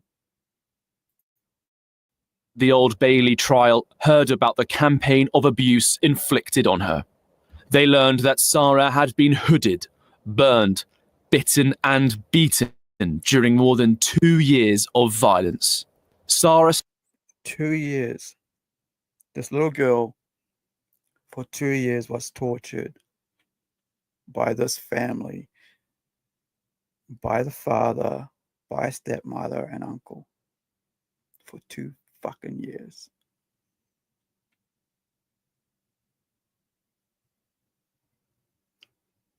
Forced to wear from birth, you know, to wear the hijab. And nobody knows what's going on, that she's getting bitten between her thighs. Because you can't see that. I talked about it the other day, right? How all this clothing is there to stop the outsider from seeing what's really happening to these girls, from these women, from these teenagers, what's happening to them, the violence that's been perpetrated on them. But no, the hijabs is there to hide the throats being squished, the bite marks, the whips, the belt marks, the fists, the bruisings, the cuts, right? 2 years. 10-year-old. So from the age of 8 to 10, this was happening to her. And nobody knew.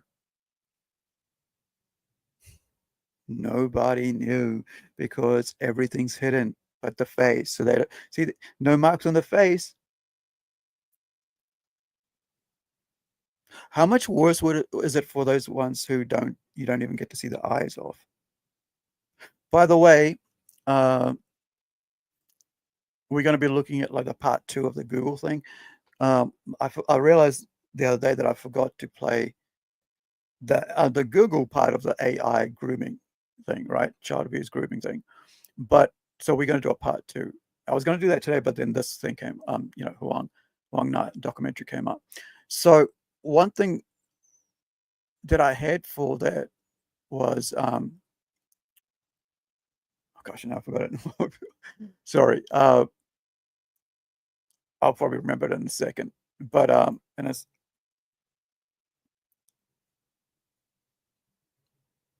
that's it, burqa. So body covering and masks. That's it. So in burqa to be, I think it's in Switzerland. The Swiss. It's probably easier if I just said the Swiss. Sorry. The Swiss ban burqa, hijab, mask, and other facial coverings in public. They banned it. So we should all do the same. If you're a secular society, you should do it, and then you will be able to see how much harm has been done to these young girls and the Islamic Muslim communities who are forced to wear this from childhood. And if they don't wear it properly, they're beaten by strangers and from their own community, from other Muslims on the street. I think it was 78%. This is like about 5 or 6 years ago, which is what made me think like this is not right to be promoting hijabs, and burqas. That the women, I think it was done in Europe, they said 70%. They said they've faced violence from members of their community, not their own family, and including their family. I think there was another one done. How many from your own family have done this? They said there was 70% of people have harmed them, hit them, spat on them for not wearing the hijab properly in public, on the street, in Europe. This is when I then realized that, wait, why is New Zealand why is my Prime Minister promoting this shit and even wearing herself, covering herself, when these girls there are saying this is what's happening to them, and here's my leader, my Prime Minister promoting it is a good thing. Does not compute. But let's go back to Sarah. Started wearing a hijab. She was the only member of her family to wear a head covering. The hijab hid the injuries to her face. Forensic pathologists detailed dozens of injuries to her bones. She was beaten so badly with a cricket bat that it broke her spine. She was attacked with a white metal pole, causing multiple fractures. One expert said it was even possible that Sarah had been starved in the days before her death. As the trial reached its conclusion, Irfan Sharif dramatically accepted full responsibility for her death, but denied that he had intended to kill her. Under cross-examination, Sarah's father said, "She died because of me." He had previously argued that Batul was a psycho responsible for Sarah's death, and that the note on her body and his phone call were made to protect his wife. His lawyer said that Sharif will be in the circles of hell for eternity. And as justice is delivered, Sarah is resting, finally, in peace. Charlie Peters, GB News, The Old Bailey. Charlie, you've been covering this trial for us. Right. Now, did I put the... No, so this is the full link to the rest of the video. I am going to play something different, and we'll take a break before we go into the main topic for today. And let's just take a breather. This is an ad, a trailer, I should say, for 28 days, 28 years later. I love the series, right? 20.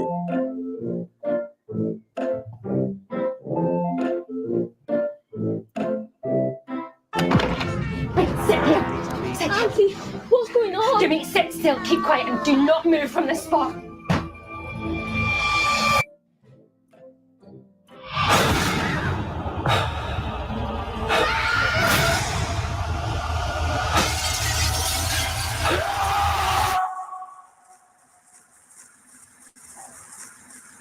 Seven, 6, 11, 5, 9 and 20 miles today, 4, 11, 17, 32 the day before. Boot, boot, boot, boot, moving up and down again. There's no discharge in the war. Don't look at what's in front of you. Boot, boot, boot, boot, moving up and down again. Men go mad with watching them. There's no discharge in the war.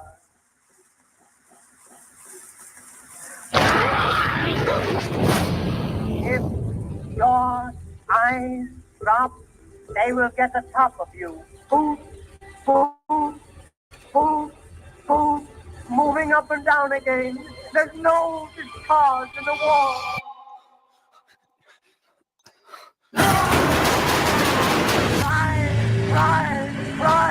Try to think of something different. Oh, my God, people going lunatic. Moving up and down again. There's no discharge in the war. 7, 6, 11, 5, 4, 17, 32 the day before.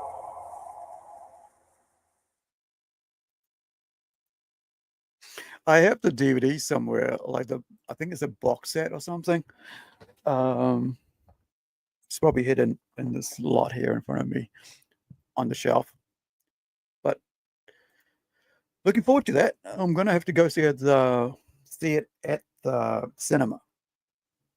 I'm gonna make sure I get pre-sale tickets because I usually, if I don't go out of my way to get it, straight away I forget, and then I go and I don't bother.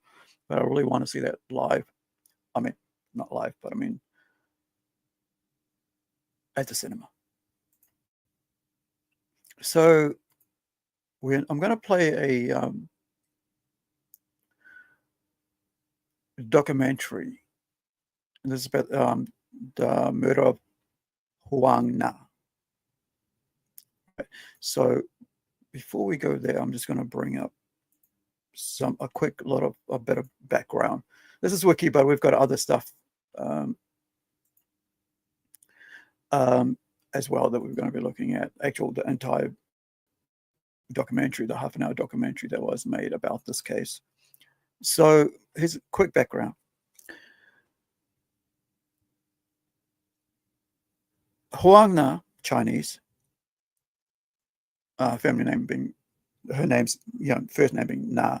Huang is her surname. Born the 26th of September 1996, died 10th of October 2004. 8 years old, national, residing Pasir Panjang, Singapore, who disappeared on the 10th of October,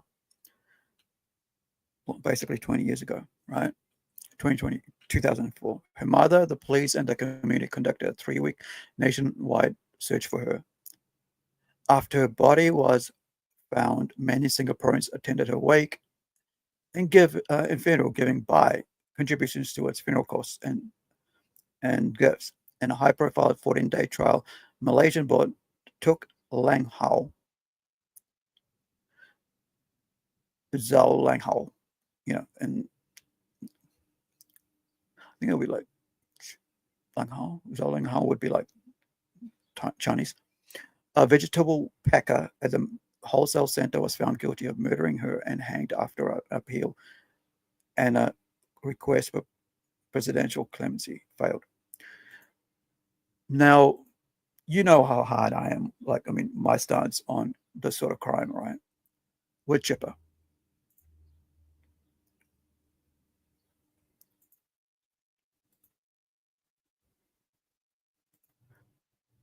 So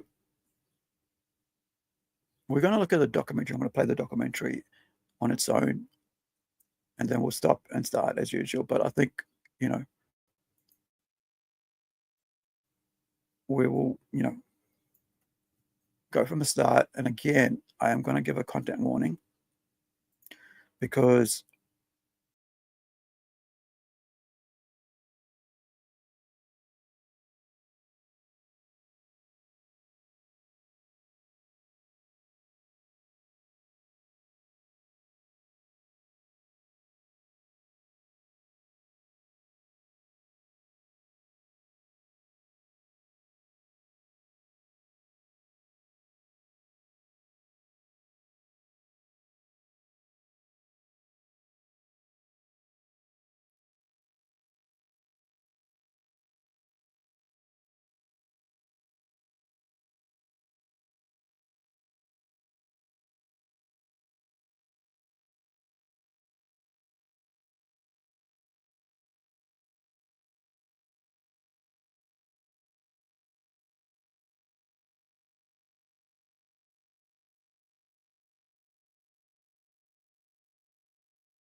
to live back home in Fiji, to live with my family for about a year, because I was having trouble adjusting to life in New Zealand. As I mentioned, you know, my grammar, my English wasn't that great, so not being able to speak the language well enough, and then just being the only one of my type, ethnic group, in an entire, you know, community, school, kids, and just, you know, not knowing how to adjust to that sort of strangeness. And always, like, because in that thing, you're trying to stand out, you're trying to get attention. People don't like that. And plus, you know, I already was without my mom in Fiji for about a year when she came over here. And then also in Fiji, you know, I was very cared for and loved by all my aunties, my extended family. So I was like, I'm the firstborn male in the family as a nephew, as like a grandchild. That sort of, like, in our culture, kind of puts you on the pedestal, and so people treat you, you know, I don't know how to say it, like, you know, they treat you like really preciously, you know, and so you think that's normal. So you know, because I mean that should be normal, right? Should be treated with lovingly. However, when then you're like taken away from that attention and that care, and having to adjust to a strange country, strange community, it's pretty hard to try to do that as a kid. But I slowly did assimilate, acclimatize, and all that, as you know. But it didn't happen overnight. It didn't happen over years, right? I mean, over months. It happened years, maybe even decades. So I am mindful of that. But in this case, with Huang Na, you know, like I said, she's an 8-year-old girl from China, came into Singapore, and we'll find out what happened to her. And I'm going to play this through. And but I just want to, like, at the end, I want to talk about what happened with the mother, right? The mother, because I know why my mum sent me back home, right? Because of all the reasons I just said. And then, so also, when you're out of under your care of your family, your close-knit thing, and you're just out there in the community, there are dangers that you as a child don't see. When you're raised to, you know, lovingly and care, you don't like thinking that there's predators out there for looking out, you know, watching to lead you astray. or were looking to harm you in any way. Like I remember like being in Fiji, and here's the thing, right? You know, you could say like, I mean, like I nearly drowned in Fiji a couple of times. And then so if I died in Fiji, would that be my mum's fault for sending me to Fiji? And I've never, any time ever, blamed my parents for anything in this regard for whatever happened in Fiji, right? So I got like one during hurricane season, right? Cyclone, we all got sent home quickly. And so, you know, we basically, when we got home, the water was pouring down. So we in our school uniform walking home. So we came to a creek, and our family home's just over there, like 100 meters away. And so there's a creek there that we go and like, you know, it's always on a low end. And I was like fascinated by the fact that it was like rising, water was rising. I'm like about 8 years old, fascinated by the fact, 8, 9, maybe 8 years old, yeah, something like that, around that age. And I'm fascinated. I'm walking home. My friend's about to go off into his own home, and I'm like about to go just 100 meters to my house, right, our family home in Fiji. And so I'm thinking, wow, this is pretty cool. So I put my leg out over the edge of the creek, right? Like, you know, you got this thing, and like, so there's a mud bridge, you know, soil bridge, and it's about this, I guess, like about 2 meters, 1.5 meters wide, diameter, whatever they call it, radius. I don't know. I always have a problem. I have to always look it up. Is it around as the radius? Maybe it is. And or is the diameter is like half from the center out? So anyway, it's about, you know, from one side to the other side, it's about a meter, 1.5 meters, I'd say. Just think about how small my body was at the time. And so I put my leg out over the edge, and the force of the water drags me under. Like that's how friggin', you know, torrential rain force behind that creek basically dragged me underneath the you know, the concrete tunnel. I think it was actually not even concrete. It was like a drum, right? Drum concrete tunnel, whatever, reinforced, whatever. And so I get dragged underneath, and I come up to like fallen branches that had been pushed through and were stuck, and I'm facing this, you know, freaking, you know, these trees, branches, and I can't get past it, and so I'm stuck against this, you know, this tree. 8 years old. These branches of, you know, I guess it was like uprooted or something, and was forced through, and the you know, the torrential rains, just the force behind it has forced, and it's stuck in there. And I'm like, I can see right through it because it's still daylight, so I can see through the water because the water is moving, so I can see the other side, the light, right on the other side of the tunnel, you know, of this bridge. And I'm thinking, I need to get to that edge. And so I'm looking for a way to weave myself through that, and I'm crapping myself because I'm virtually going to drown in this little creek, away from my family, 100 meters away from my home. Probably less than that, but yeah, about 100 meters away from my home. And I'm about to, as an 8-year-old child or so, I'm about to drown in this friggin' thing. And I'm like thinking, holy shit, I need to get out of here. So I somehow weave myself through it, find a little, you know, like a, you know, the wooden V. So there's one branch here, one branch here, and I'm like trying to get through that, get through the block. So I get to the other side, and I'm drenched, freezing, you know, wet, and I'm like going, I just shut my mouth. I'm like going, we're not going to talk about this ever.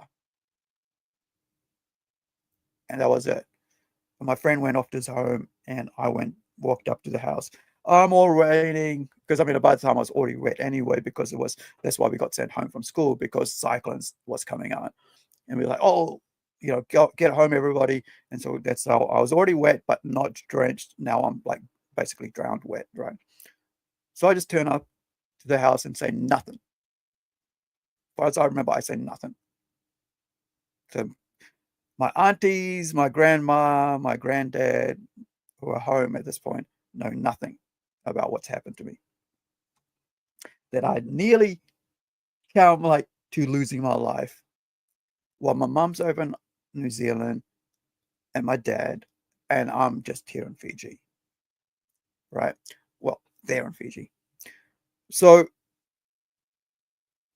you know, things can happen that you don't expect to happen so suddenly. You know, and I think a lot of times parents are blamed for certain things, circumstances, because people never think to place themselves there. As I remember, in the earlier video when we looked at, you know, these repeat teenagers, repeat criminals, and I said it's parents. You know, it's up to parents are there to teach them morals and stuff about what's right and wrong. Now, in this situation, we're going to look at, it just got crazy, right? So let's go and look at that. And I am going to pull myself out of here to a small pit. And so, content warning. I am telling you, there's words going to be used that are vile, that shouldn't be used in the same sentence as children. This is court documentation, police report, and stuff that happened to a 8-year-old, if I remember right. Yeah, 8-year-old. Huang Na, to a migrant child from China and Singapore by someone from Malaysia. And all the excuses in the books were used, by the way, for you know, to protect, you know, on behalf of the perpetrator. Welcome back to Crime Documentary Files. Today, we'll be delving into a case that shocked both China and Singapore. Huang Na, an adorable 8-year-old girl, mysteriously disappeared on the island nation. After her disappearance, thousands of people took part in one of the largest search efforts ever seen. And when the truth was finally revealed, the public was outraged by what the perpetrator had done. To express their sorrow, many people voluntarily attended her funeral, sending her favorite candy as a tribute. However, as the investigation unfolded, a surprising number of people began to sympathize with the perpetrator in a baffling turn of events. So, what was the final truth? We'll take you back to Singapore in 2004 to uncover what really happened. Singapore has long been regarded as an exceptionally clean, civilized country with the highest security standards in the region. But despite its safety, Huang Na, a young Chinese immigrant just 8 years old, suddenly disappeared, causing a media frenzy. Huang Na was born on September 26, 1996, into a modest family in China who worked hard to make ends meet. However, the reality was that Huang Na's family consisted only of her mother, as her father had left them to work illegally in Singapore as a fruit packer before she was born. During his time away, Huang Na's father started an affair with another woman, ultimately leading to a divorce. A few years later, her mother found a new husband, and Huang Na had a younger half-sibling. By the time Huang Na was in the early years of elementary school, Singapore had introduced policies to support immigration in order to attract talent. Not wanting to miss out on the opportunity for a better education for her daughter, Huang Na's mother, Huang Shuying, discussed with her husband and agreed to send Huang Na to Singapore to study. This decision, however, cost the family a significant amount of money and effort. So, at just 7 years old, Huang Na followed her mother's arrangement and moved nearly 3,100 miles away from her hometown in Fujian to Singapore, where she enrolled at Jin Tai Primary School, one of the most expensive schools in Singapore at the time. Of course, no mother would feel comfortable letting her child live alone in a foreign place. So, Huang Na's mother decided to stay with her and occasionally flew back to Fujian to care for her younger child with her second husband. In this new country, Huang Na's mother made a living by opening a produce stall at a market near her daughter's school, and she also rented the space above the stall where the two could rest when needed. As her mother began selling produce, the people in the market and regular customers grew fond of the cheerful 7-year-old, always full of energy and with a sweet smile on her face. Knowing that her family situation wasn't as fortunate as many of her classmates, Huang Na was exceptionally understanding and well-behaved. She never asked her mother for anything and became a source of emotional support, giving her mother the motivation to keep working. When they had free time to spend together, Huang Na would often tell her mother, "Don't worry, Mom, I'll study hard and become a doctor so I can earn lots of money and take care of you, so you won't have to work so hard anymore." But whether... So her background's similar to mine, right? This kid. Around the same age as I was when I came to New Zealand. I remember mum getting married and, this is before the internet. This is before all of that, right? This is like about 1980. Excuse me. So 44 years ago, right? So mum put her ad out in the New Zealand Herald, and she said she was looking to move overseas for the betterment of me, her only child. She's a solo mother through circumstances, so she decides, okay, I need to do something for my child, something better than just living here in Fiji. And hey, it's all good, we've got all our family here, but look, I'd like to see something more of life. And my mum used to work for a Chinese restaurant in Fiji, right? The Chinese have been in there for years. And so my mum used to be a cook there. And so when my mum came over to New Zealand, she started being a waitress, once she got work, right? When she was able to get work and was allowed to work. And so then she used to, like I mentioned before, she used to cook fried noodles, right? Like peas and nuts, peanuts and stuff. And she used to bake them at home for, to earn money for herself. So she bought like these machines when she was in Fiji that she could, like a hand winding thing. Let me see if I can find what it looks like, because I want to show you why I thought it was good to bring this case up, right? Because let me see, Indian noodle press,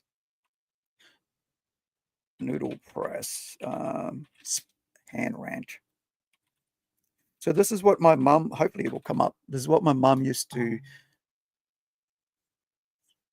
use, but it's one of the winder ones. Oh, this is the winder, hand wound. The one I'm getting is like the press, like you turn it around and stuff. What will they show me? What will they show me? What will they show me? Oh, it's not there. Maybe it's India.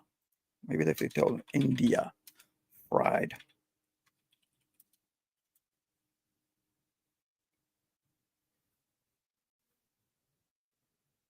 Still nothing. All I'm getting is like the all I'm getting is the Chinese noodles, ramen and all that. And but magic Maggi 2-minute noodle type things. But why no hand ranch? You want and won't. Maybe you just go to video, right? Like YouTube. The reason I'm trying to show is like how hard, some parents will work and do things they will do to provide for their children. That's why I get disgusted when I see parents harm their children through stresses, through alcoholism, through abuse, and and so on. But like, it's just, I think we've become very, and it's nothing new, right? Like I said, it's like nothing new that children are being mistreated all the time. It's that the numbers are growing, right? Because with a statistic. Can't even say the word. You know, the amount of violence toward kids grows every year. Children, minors, and it's scary to see that's the trend, right? It's not going down; it keeps going up, right? And it just feels like we're not doing anything to try to stop it, or it's so hidden, and like we saw with, like, you know, with Sarah, that she was the only one in the family that had to wear their job at 8 years old, so they could hide what they were doing to her body, the abuse that she had to suffer, as far as breaking her arm and her spine between ages of 8 and 10. So it's weird. I just can't see it. All right.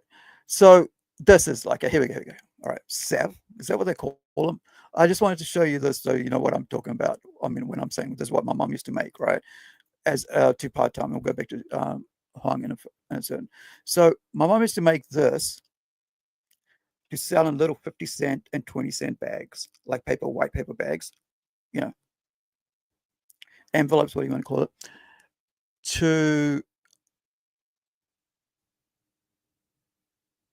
make money, pocket money for herself, because my dad was working full time, but because she's a person who grew up in Fiji, hard working, like she used to work all the time. And so, I mean, I was born in 73, so she's, you know, after me being born, and so she was out there working. Like I said, she was working in the restaurant, and she decided, well, this wasn't going to be her life for her, and this wasn't going to be the life for me. That she had to go to work, and I had to be left at home, at the apartment, around strangers and her friends, where I was pretty much looked after, right? But she still felt like, you know, that she wanted something more for her life and for me as well, right? And so it was important for her to go through this process of actually seeking out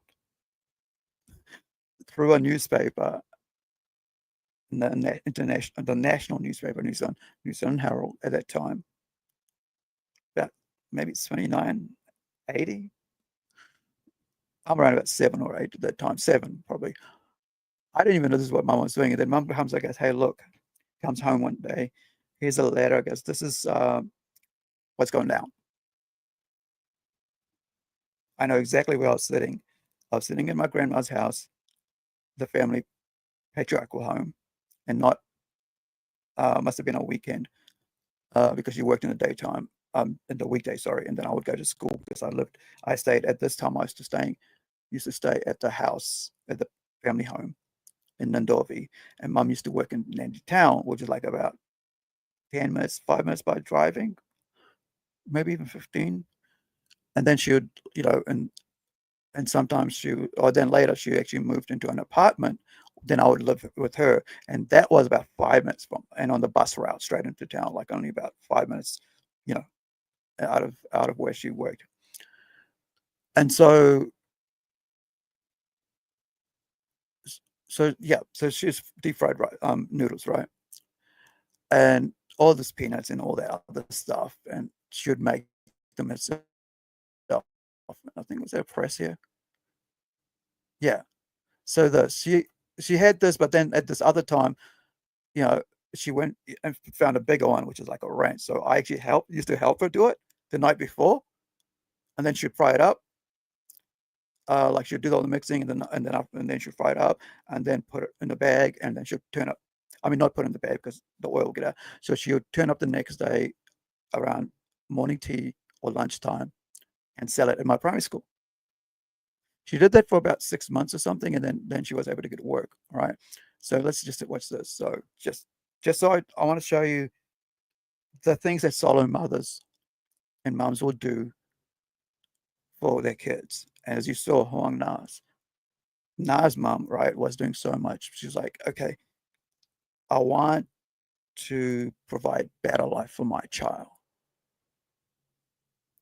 than here in the rural area. Because like I said, we lived in a rural area as well and going to school every day.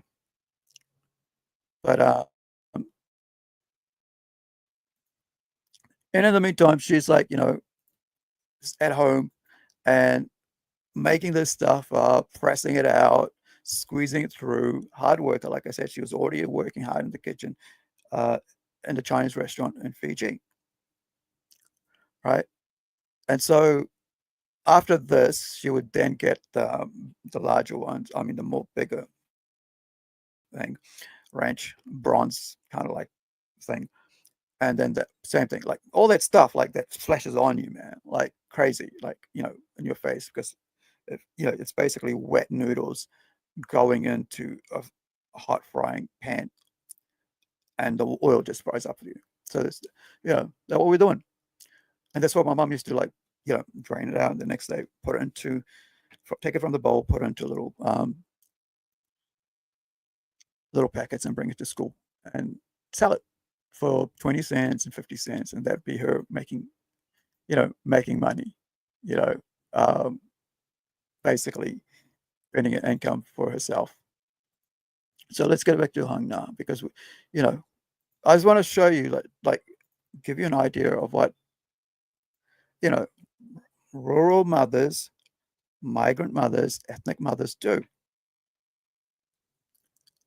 And like we find out here that her mom lives a couple of months over there and then goes back there, because she's thinking that her child is being looked after. And it's like mom left me in Fiji for about a year, came to New Zealand, settled down, and then came back and got me. Then I wasn't adjusting, so I went back. And then came back when I realized that wasn't working either, right? That I was actually getting into more trouble. Okay, so let's go back to Huang Na.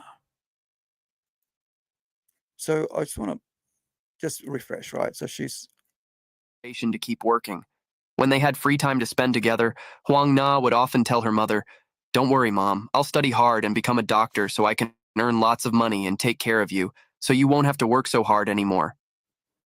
But whether it was becoming a doctor or anything else, Huang Na would never have the chance to achieve her dreams. On September 27, 2004, after celebrating a cozy birthday with Huang Na, her mother, Huang Shuying, packed her bags for a 2-week trip back to Fujian to visit her younger child. Right, so Mom only went away for 2 weeks, right? 2 weeks.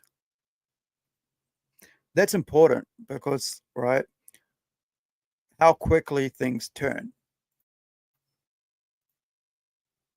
During this time, Huang Na had to stay behind in Singapore to avoid missing school. Given Huang Na's unique situation, with her mother frequently flying between Singapore and Fujian, it was quite normal for her to take care of herself. She handled her own meals, bathed at public bathhouses, and even flew alone back home for summer vacations. Everyone who knew the mother and daughter duo admired the independence and maturity of this 8-year-old girl.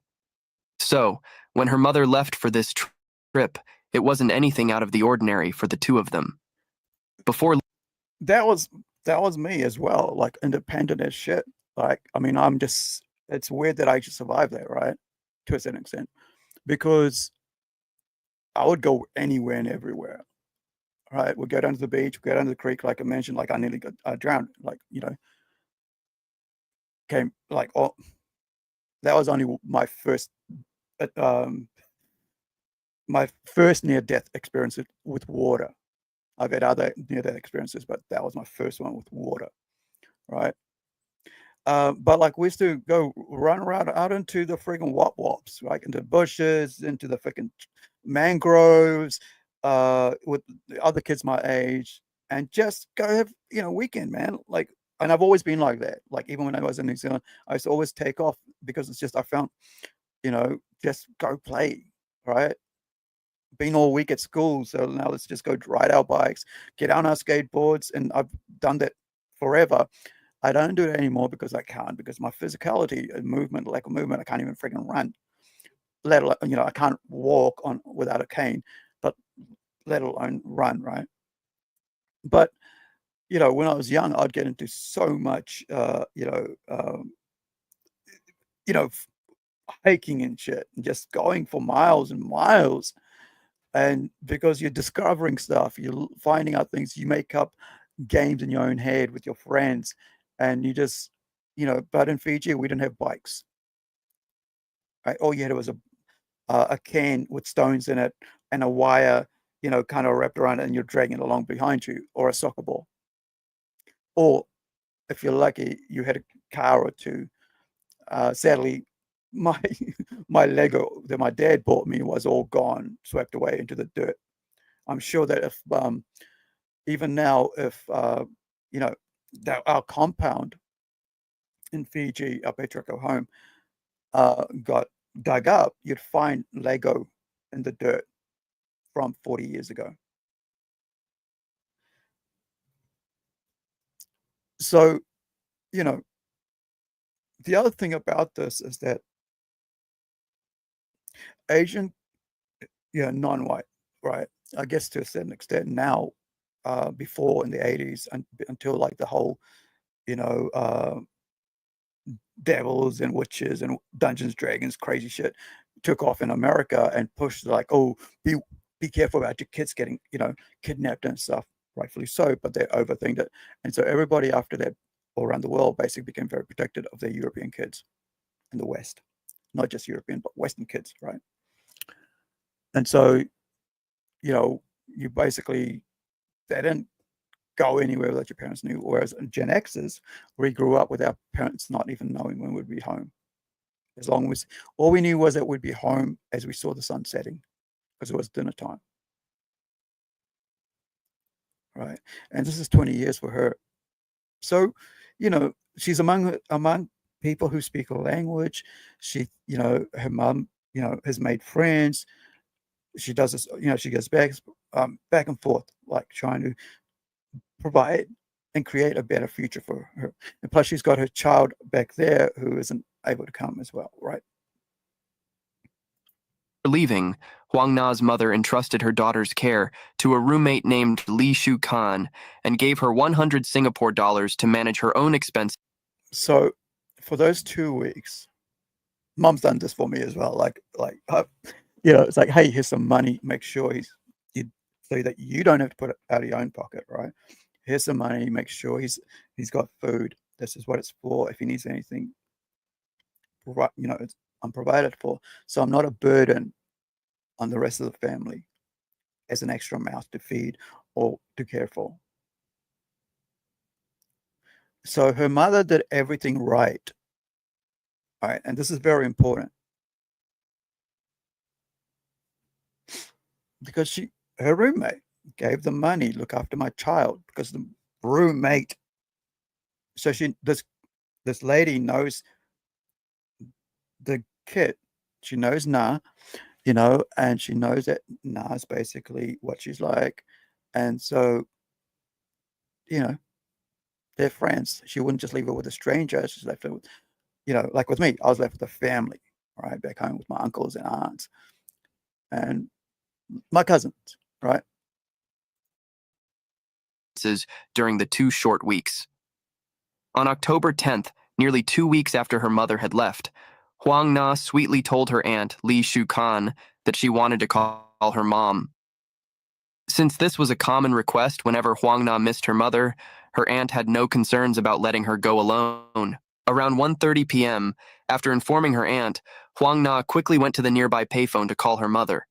She skillfully dialed the number, and as soon as she heard her mother's voice on the other end, she excitedly began sharing everything that had happened in the days since her mother had left. She also mentioned that she needed an electronic English dictionary and a new pair of sandals, since her current ones were worn out. Her mother cheerfully agreed to buy these things for her and promised to bring them when she returned to Singapore. She also advised Huang Na to be patient for a few more days, as her work at home wasn't finished, and the trip might be extended. After a brief 6-minute phone call, Huang Na seemed a little sad, as she missed her mother terribly. As for her mother, Huang Shuying, if she had known this would be the last time she would ever hear her daughter's voice, she might have talked to her for a little longer. By around 2:30 p.m., an hour had passed, and Huang Na still hadn't returned. Li Shukan began to feel a sense of unease. How could making a phone call take so long? A gut feeling told her something was wrong. She immediately went to the nearby payphone where Huang Na had called her mother, but the little girl was nowhere to be found. A wave of fear slowly began to wash over Li Shukan, filling her mind with dread. She frantically searched everywhere, scouring the market where Huang Na's mother sold produce, and even went to her school, but there was no trace of the girl. Unable to bear the anxiety any longer, Li Shukan sought help from friends and acquaintances. More than 20 people joined the search, combing through nearby areas, but there was still no sign of her. Exhausted by 10 p.m., Li and the others finally turned to the police for help and informed Huang Na's mother in Fujian. Immediately, Huang Shuying dropped everything at home and caught the earliest flight back to Singapore to search for her eldest daughter. Once the police took on the case, they didn't waste a second, launching an investigation and interviewing those involved. According to reports, the last time Huang Na was seen was when she left home to make the phone call. She was wearing a jacket, blue shorts, and had short dark hair. Additionally, it was confirmed that Huang Na was just an 8-year-old girl with a sweet, cheerful personality. Her mother, since arriving in Singapore, hadn't had any conflicts with anyone, not even minor disagreements. Both mother and daughter were remembered by others as kind, gentle, and friendly, so the police quickly ruled out the possibility of her disappearance being an act of revenge. Furthermore, so that is very important, right? They talked to everybody. There was no conflict with the child or with the mother or with people in the marketplace or around them in that community. There was nothing there. They carried out their investigations, and that's what was found. And that's also important. Singapore is very small, with a total area of only about 270 square miles, and Huang Na was very familiar with the surroundings where she lived, making it highly unlikely that she got lost. Like I said, I used to walk for miles in Fiji, and I knew exactly where I needed to go, right? There isn't, it's such a small area, you can't get lost. Like you probably can lose your, directions, but you'll come out eventually into the open somewhere, right? Because it's such a small place, Fiji, and the village is small, and there's always roads, dirt roads, pathways that you can it connects to everything, because people have been living there for a while, right? So they've carved out walking over and over the same area to get to shortcuts, right? I've been places where I've never knew it existed, and I'm like, there's paths here. Wait, is this where my friend lives? This is so far out, but how did he get to school? Oh, there's little paths that his whole family always walks down getting to markets and whatever. So, as an 8-year-old, you're pretty smart about these things. And so that also comes into play here. This is a young girl who knows her way around, right? And she's not going to go off on her own way out where she doesn't need to go, right? I'm not going to walk off to Singatoka, which is the next huge town away, because I've never really been there. And of course, I'm not going to be able to get back by night. So why would I go that far away? And so, the search is on. And Mum's on the way home from China, dropping everything. And everybody else is out there looking. After eliminating all other possibilities, only one scenario remained. The most dreaded one. Huang Na had been kidnapped. With the investigation strategy quickly established, the police began focusing on the wholesale market where Huang Na's mother worked, questioning everyone who was present that day. And it wasn't long. And here's the thing. Stranger danger doesn't come from strangers a lot. It's usually someone close by who knows the family or knows the people, I've come to learn that, right, through experience, that it's not just a rent, not usually, like high percentage of time, it's not in small communities, I should say, in small communities like this, in villages, in closed off communities like that. It's not usually just random strangers who commit these sort of crimes. It's people actually in the neighborhood, right? People who are actually, you know, keep an eye on things, getting to know your routine, going to, you know, oh, she goes away every few weeks or every few months, right? And, you know, they kind of like seek out opportune times. And that comes into play here as well, because remember, we talked about that, how you know, later on you'll find out how they try to run the court case and how they use to manipulate it, try to get it away, and also what's coming up here. Long before they got their first lead on the missing girl. Ms. Lin, an employee at a cafe in the plaza near the wholesale market, told the police that she had seen Huang Na that afternoon. The girl was wearing a jacket and blue shorts, but wasn't wearing any shoes. Ms. Lin said she asked Huang Na why she wasn't wearing shoes, but the girl didn't answer. She just smiled sweetly and skipped away.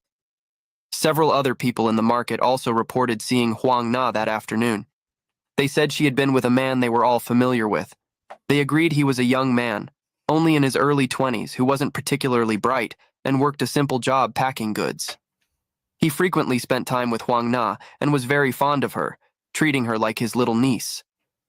So, one thing that someone said here in the comments, right?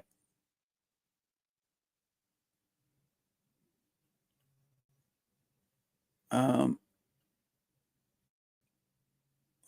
was looking at this yesterday. Here we go. So, a grown man taking special interest in the 8-year-old daughter raised no red flag. Thing is, like, it's always like 90% of the time, man. Like, I think 9 out of 10, whatever. It's always a danger, right? It's always going to end up in a bad way somehow. And you have to be careful if you're a parent or guardian, if older people are getting interested in your child. I had this, you know, I was thinking about this yesterday, and I was thinking, I had this really weird, but really good, actually, to be honest. I felt like I went away thinking, that's a good experience to have and to see happen. So I was just up the road at my, you know, at my grocer's, and I just finished talking to the mother, who's a, you know, cashier, and her son was sitting on the fridge, you know, on the bench, whatever. You know, I think he was reading a comic or something. And I started talking to him, and this guy who'd just come out of prison, all tatted up, right? And as far as I understand, and from what I could tell, he had been abused as a child. Because you don't behave that way, which is what I'm about to tell you, to rock up to some stranger who's just talking to someone within like a meter of the parent, because I knew the mother, because I go there all the time. So I knew that, you know, and he said, yo, why are you talking to her? You shouldn't be talking to the boy. You're doing. I'm like, dude, chill. I know this. His mother's right there. And I said, it's okay for me to talk to your son, right? Because yeah. I said, and he goes, no. I was like, dude, it's okay. And then, so when I walked through, I was a bit riled. I was like, man, what the hell? And then I realized, you know, that something must have happened to us as a child, because this is a 50-year-old, 40-year-old dude, like really rough looking. And he was being protective. So when you do see someone older spending a lot of time with another child that is not a relative of him, and even sometimes, right, got to be cautious out there, because this other lady says, like the mother says here,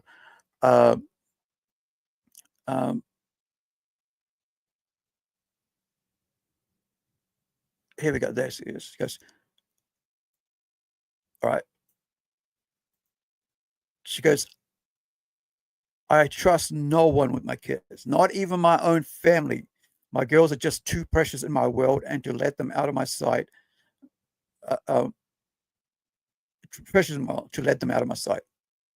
I just too precious in my world to let them out of my sight. But I understand why the mother did what she did. As a single mom, I had to put my oldest in daycare to work for a year, and it was horrible. The daycare,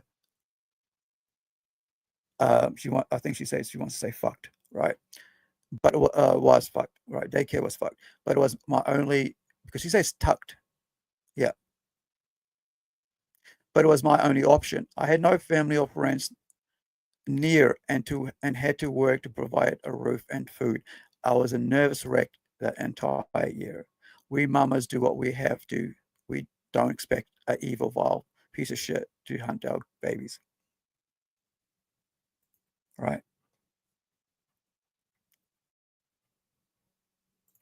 Following these leads from the market vendors, the police quickly found the young man, who was identified as Tuk Leng Hao, a worker who packed goods at the market. When the police informed him they were questioning him about the disappearance of Huang Na on October 10th, Tuk Leng Hao responded with genuine surprise. He admitted that he had seen her that day and even gave her 2 mangoes, telling her not to wander around and to go straight home. Given his cooperative and honest demeanor, showing no signs of deception, the police gradually dismissed their suspicions and allowed him to go home. So, the only in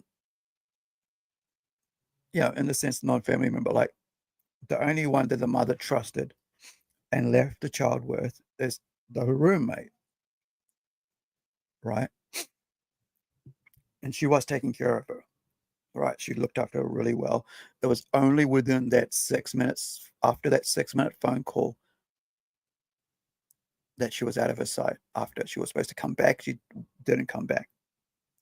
And we'll find out why she didn't come back. But also, this one person who everybody says hung out with her and was always near her, right? And this goes for boys as well, right? If you see males or, older males hanging out with younger boys, like little children, whatever, even teenagers, you got to be cautious. It's not just little girls, right? There's little boys this happens to as well. And, don't get it twisted, right? As they say, that's only, it's only girls that this happens to. But we're just talking about the girls today, right? In this instance.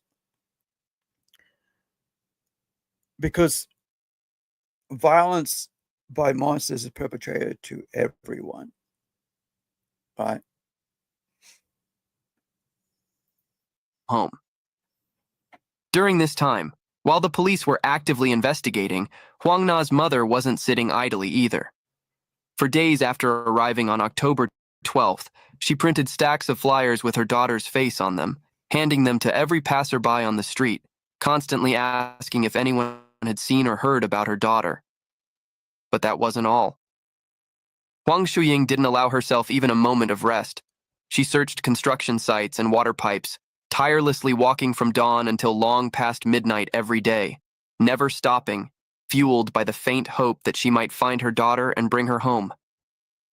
During those relentless days of searching, a niece called Huang Shuying and told her about a strange dream she had. So there is this, dreams are strange. There are things that we all connect to each other on a spiritual level that we don't understand. I mean, religious people, accept it as a thing, but when you're not religious, you don't understand. I remember one night I was living at the in a shed at the back of our house that I'd done up as my own private room, right? My own little, I think it was like about 3 meters by 3 meter little space. It fit my bed, right? And then I had my stereo. I was all jacked up. I plastered posters that I wanted there. I put MDF, on the walls. It was all flat. Then I could like basically, staple my posters to it, paint little bits, whatever I wanted. And it was my little skater heaven, right? Metalhead skater heaven. Had my like Harley Davidson Triumph posters on it. Because as a kid, like in my mid-teens, I was really into Harley Davidson motorbikes and stuff. And, in horror movie posters, to think, my collecting movie posters goes all the way back to, all that time, like 40 years. Because I just remembered I've got like piles and piles of movie posters, all rolled up, right? And then one night, right, I'm in there, and then one night my mom wakes up. My mom's gone to bed early. She wakes up because, hey, I had a weird dream that you're going to be attacked, that somebody's coming to attack this, somebody's, your shed, is going to be, right. So I go, she's really worried. So I go, okay, it's just a dream though also, but, I said, I'll be on the cautious side. So I'm in my, I'm probably about 16, 17 here. Yeah, about that. And so I get this extension cord that I have spare because we have this big, huge, like 100-meter extension cord, or so, maybe not 100, but 60, 70 meter, 50 meter, that goes from the main house to my shed so I can listen to music and have lights on and read at night. And I remember reading It, so it's made me even more, by Stephen King. I'm already more tense as well. So I'm thinking, ooh, I better take Mum's word for it and not mess around. So, because if she felt it necessary to tell me, then I should take it on board. So I go and wound up, between the handle and like another. So it was like the way I had. The way I had it set up was like twisted nails, like 12-inch nails, like twisted, and then I would have like, that's how I'd lock the room, and then from the inside, and then I would like put it around the handle. Otherwise, you could just open from outside. There's no lock on it. That's why I had it, the nails inside, and those are from the outside. Those nails as well, so you can just, the door can swing open on its own. Lo and behold, a couple hours later at night, I hear whispering outside and two guys trying to come in, break into my shed. So, sometimes, if you really have a sense of like something's about to happen, something's about to happen or something has happened, I know what sometimes guys are, there's something like blood calls to blood kind of thing. I don't know how to explain it. I'm just telling you what I went through in reality. And so when we hear this, her niece, let's go back a bit. I just want to put up this, give you a bit of kind of like a background to, it's just not to like just wave this sort of shit away, right? Because it doesn't line up with your, with your way of cultural thinking. Days of searching, a niece called Huang Shuying and told her about a strange dream she had. Huang Na is trapped on a mountain. Although it was only a spiritual or symbolic occurrence, and often these things have no real-world significance. In her desperate state, Huang Na's mother couldn't dismiss any possibility. For many days, despite being physically and emotionally exhausted, she carried her daughter's picture and her favorite teddy bear, hiking up the tallest mountains in search of her child. During this period, Huang Shuying was no longer alone in her search. Reporters followed her, but so did strangers, touched by the story of the mother and daughter who were willing to scour all of Singapore to help. At that point, nearly the entire country was involved in a large-scale search for Huang Na, attracting everyone from business people to retirees, taxi drivers, and many others. One person even offered a reward of 10,000 Singapore dollars for any leads, and another added an additional 5,000 Singapore dollars. Of course, the search teams distributed news, photos, and flyers about the girl's mysterious disappearance far and wide. The search grew so large that even Singapore's neighboring country, Malaysia, got involved. Some Malaysians joined the search, and a few This is restaurants important. near the Singapore border hung posters urging people to look for Huang Na. In just a few days, the number of people participating in the search skyrocketed. A total of 70,000 flyers were printed and distributed, but despite all efforts, there was no sign of Huang Na. It was as if she had vanished into thin air, leaving trace behind. At this point, everything seemed to take a sudden turn when the police decided to reinvestigate, examining all leads and individuals involved, including Tuk Leng Hao. When they brought him in for a second round of questioning, his story changed entirely, raising the police's suspicions. In his second statement, he claimed, "I know where Huang Na is. She was kidnapped by a group of 3 or 4 Chinese men who threatened her." So remember I said earlier, and it was also in the investigation, police found there was no animosity, no disagreement, no argument towards the mother and child in this community, right? In this marketplace, in this business that the mum was running. None. So this guy then suddenly comes up and goes, oh, it was because of this, right? A group of 3 or 4 Chinese who were like, you know, basically threatening her over some business deal. Police did their investigation and found nothing.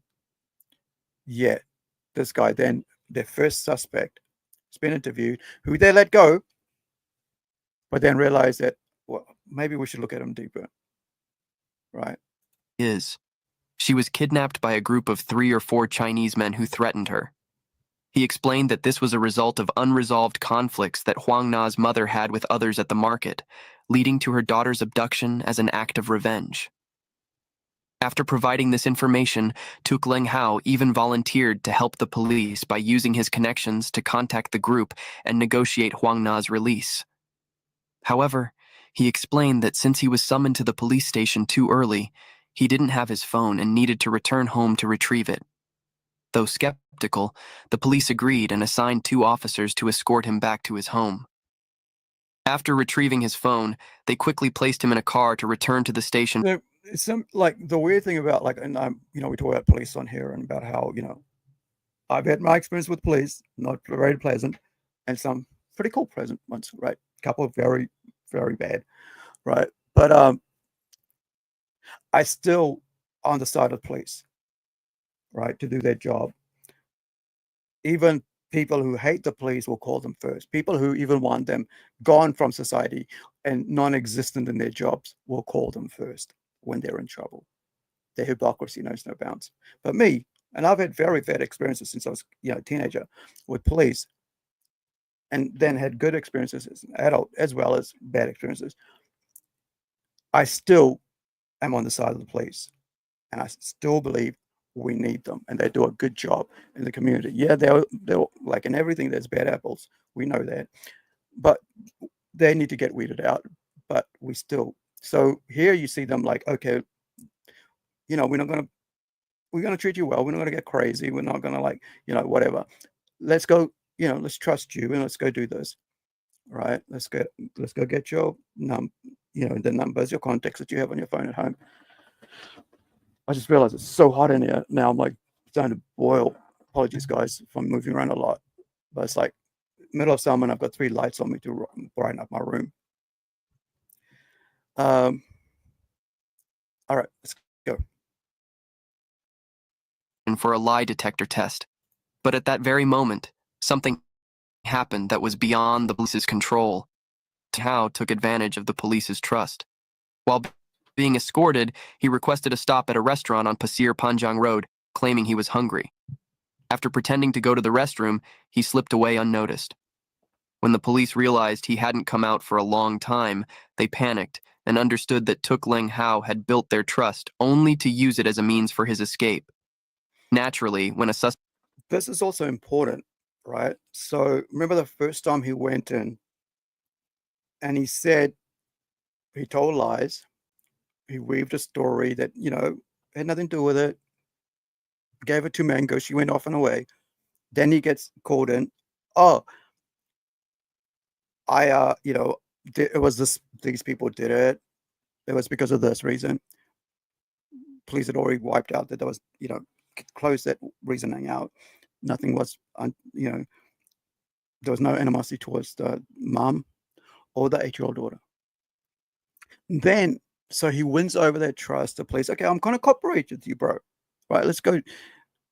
Remember, later on we'll find out why this is all important. Of all these things he keeps, these stories that he tells, all this planning, right? He plans things. He plans to, he goes in, tells one story, he planned that out. Then when he gets caught up, right, then he goes back and tells him, well, it's because of this, that he plans that out, his story out. And then using that, he plans and escapes. Suspect flees during transport, the police must immediately give chase and call for backup to set up a perimeter as quickly as possible. The same happened with Tuk Leng Hao. However, no matter how many officers they mobilized or how intensively they searched, they couldn't catch him. Tuk Leng Hao seemed to have vanished without a trace. The obvious question at this point was, where had he gone, and why did he run? Before we find out what happened to him, let's take a step back and explore who Tuk Leng Hao really was. Tuk Leng Hao was born on December 16, 1981, in Penang, Malaysia. He was the second of 4 children in a financially struggling family. He lived in Malaysia with his family until the age of 8, when he decided to leave home and move to Singapore to seek better job opportunities. So, sorry, I took over that. So he's 23 years old. She's 8, right? But he moved over to Malaysia. He moved over to Malaysia. To Singapore at 8 years old. Maybe I'm getting that wrong. That's why I had to stop. He was the second of 4 children in a financially struggling family. He lived in Malaysia with his family until the age of 8, when he decided to leave home and move to Singapore to seek better job opportunities. However, things didn't go as planned. Without any... So he, like I said, Asian families, very independent with their kids. So he was allowed to take off at the age of 8, uneducated, primary school education, right? And so that plays in as well, right? This dude went off on his own at 8 years old without much education, much experiences in the world, from a poor family, struggling just like his like Huang Na, Shuyang Na, right? Huang Shuying, and her children, right? So she's also for rural people, right? So, to seek a better life, like I said, migrants always move around because of seeking a better life. It's hardly ever anything else. Like I said, the only thing is, asylum is the only reason that you'd move anywhere. So it's usually just, usually financial or asylum. And both get abused by migrants and foreigners. Better job opportunities. However, things didn't go as planned. Without any qualifications, Tuk Leng Hao could only find manual labor jobs. After some time in Singapore, he met a Chinese-Indonesian woman, and they quickly got married and had a son together. It was during this time that Huang Na and her mother met Tuk Leng Hao. When they moved to Singapore, they rented a small room in the same building where Tuk Leng Hao lived. From then on, Tuk Leng Hao and Huang Na became familiar with each other, developing a close bond as if they were uncle and niece. He would often ride his motorcycle to pick Huang Na up, taking her out for fun, buying her small gifts, and treating her to meals at various restaurants in Singapore. Because of this, it wasn't just Huang Na who let her guard down. Her mother... So, he's got a child of his own. And he's got a wife, but he's spending his time with an 8-year-old. Right? Isn't that weird?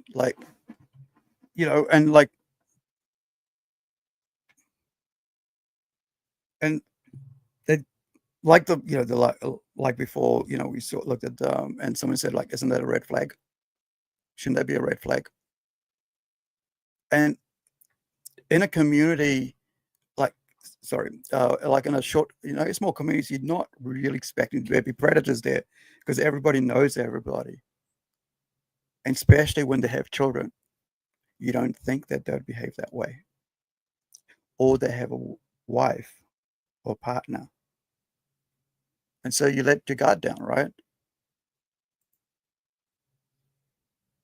So he's like the older uncle looking after the little niece, you know.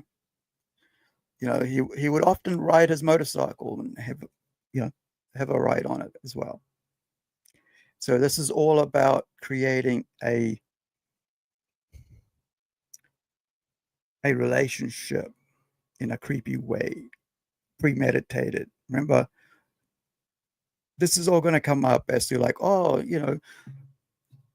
he wasn't educated. He wasn't this. He didn't plan this to happen. This is all planning. And this is what all predators do. Scope out the victim and then work on it. Get the mother's trust, get the father's trust, get the family members' trust, get the guardian's trust. Get us close. Shower them with gifts, with presents, with flowers. He probably bought mother flowers or dropped off some food. To pick Huang Na up, taking her out for fun, buying her small gifts, and treating her to meals at various restaurants in Singapore. Because of this, it wasn't just Huang Na who let her guard down. Her mother did too. She trusted and liked Tuk Leng Hao. When the police informed her that he was the prime suspect in her daughter's disappearance, she couldn't believe her ears. Yeah. She kept saying, "No, it can't be him," and repeatedly asked the police if there had been a mistake. Because he'd won her over, right? Because these are smart people, right? Predators aren't some dumb idiots off the street, right? Or someone, suddenly, decide to do that. No, it's planning. They planned this, they make sure they know how to weave themselves. They learn about how to weave themselves into people's lives. That's why you see a lot of relationships when nobody hits anybody until they're married. Nobody's really violent until they're married because they're hiding away all that violence, right? All that aggression, all that temperament, because they're on their best behavior. They're courting, right? Courtship. You got to be on your best behavior. But then afterwards, the burqa goes on, the hijab goes on. You can't wear, you have to wear long pants or long skirts, not pants. You have to long sleeve, not short sleeves, because you'll see the bruises.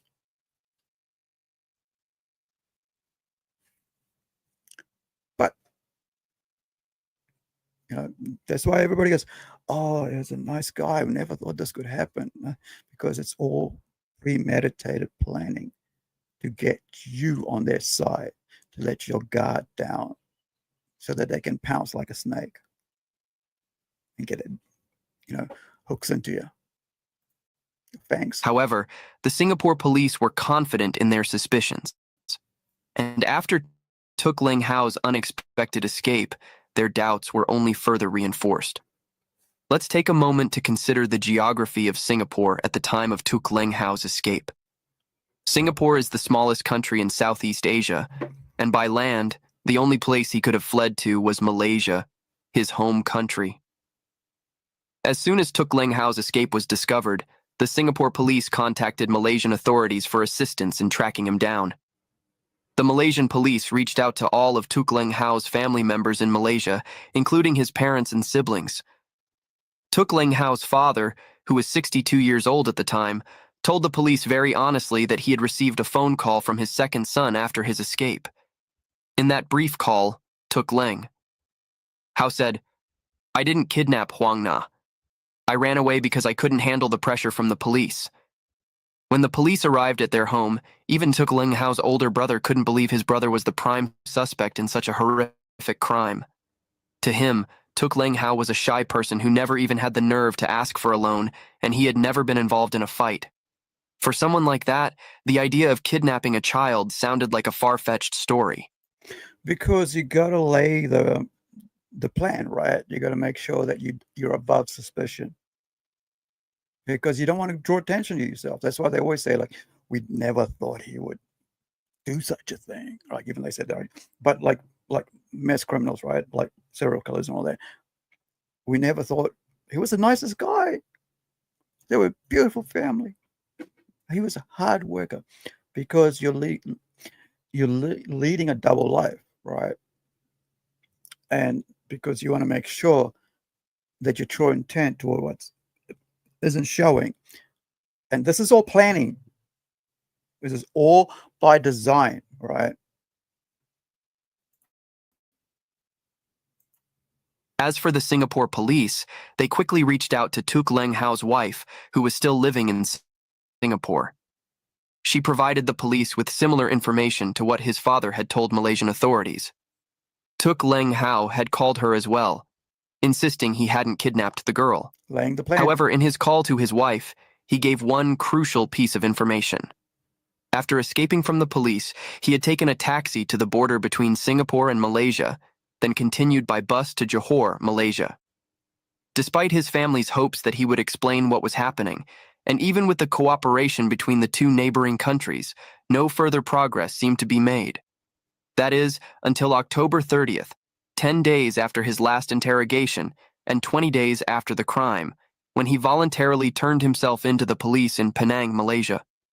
After receiving the news from Malaysia that Tuk Leng Hao had surrendered and was in custody, Singapore police immediately sent an investigative team to bring him back for further questioning. Realizing he had no way out, Tuk Leng Hao confessed to everything that had happened.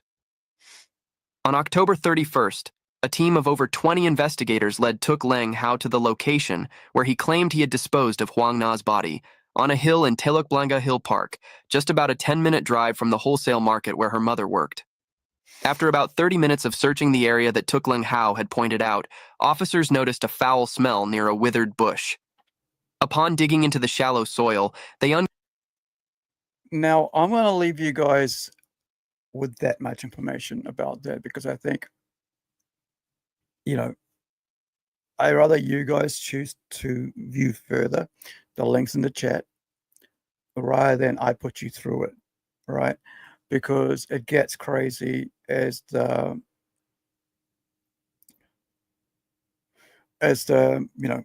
what happens with the evidence and what they find. We've had some heavy stuff already earlier with another girl, right? Another 10-year-old, only recently. So this is a 20-year-old case, but all the information's out there. But I don't want to go through that again myself, hearing it again. But also, the link's there if you want to go through. But the whole idea is, I'll give you kind of like a synopsis of what happens, right? They learned that this guy has, planned all this, and he keeps lying about it. And then in the end, as I read right at the start, he was hung. He's dead. He was hung. But the family kept saying, "Oh, he wasn't smart enough." The lawyers were kept saying, "Oh, he wasn't that smart, and all this." But I just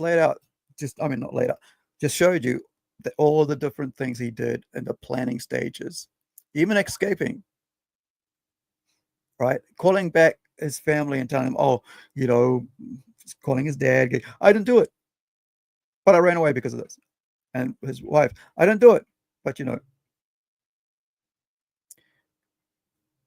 if you're not that smart, you just go, "Oh shit," you just crawl into the corner, go, not knowing what you're going to do, what to do. You just, I've seen people just shake because they have no idea what to do next, right? But this guy, he plans it all out. He lays the trap, finds the most opportune time when the mother's not there to keep an eye on her. When the guardian who's paid to look after her is looking after her, and she's only let the girl out of her sight for 6 months to call her mum, that he pounces on her, that he fulfills all this thing that he was aiming to do in that time.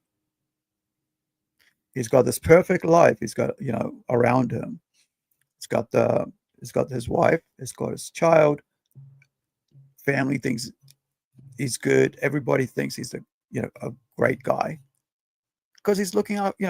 He's friendly to this young girl who's often left on her own through circumstances because the mother's trying really hard to provide for a child and really build that right future for her. So, yeah, with that in mind, thank you for for hanging out with me today. You're watching on YouTube or you're watching on Twitter or on Facebook. Thank you.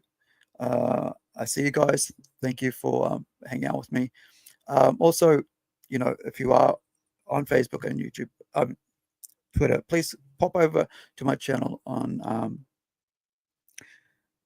YouTube and give me a subscription. Like, it's gonna cost you nothing. It takes you a couple seconds. It helps me get this out there more, my channel out there more, my live streams out there more. And also, I was thinking, like, do I really want to grow or don't want to grow? I do want to grow. I want to grow this channel to reach as many people as possible. And if you can help me out with that, I'd really appreciate it. So with that in mind, ka kite anō. Thank you so much, and we'll catch you next time. Have an awesome day, evening, and week if I don't see you next time. And, be well. Thank you for hanging out with me today.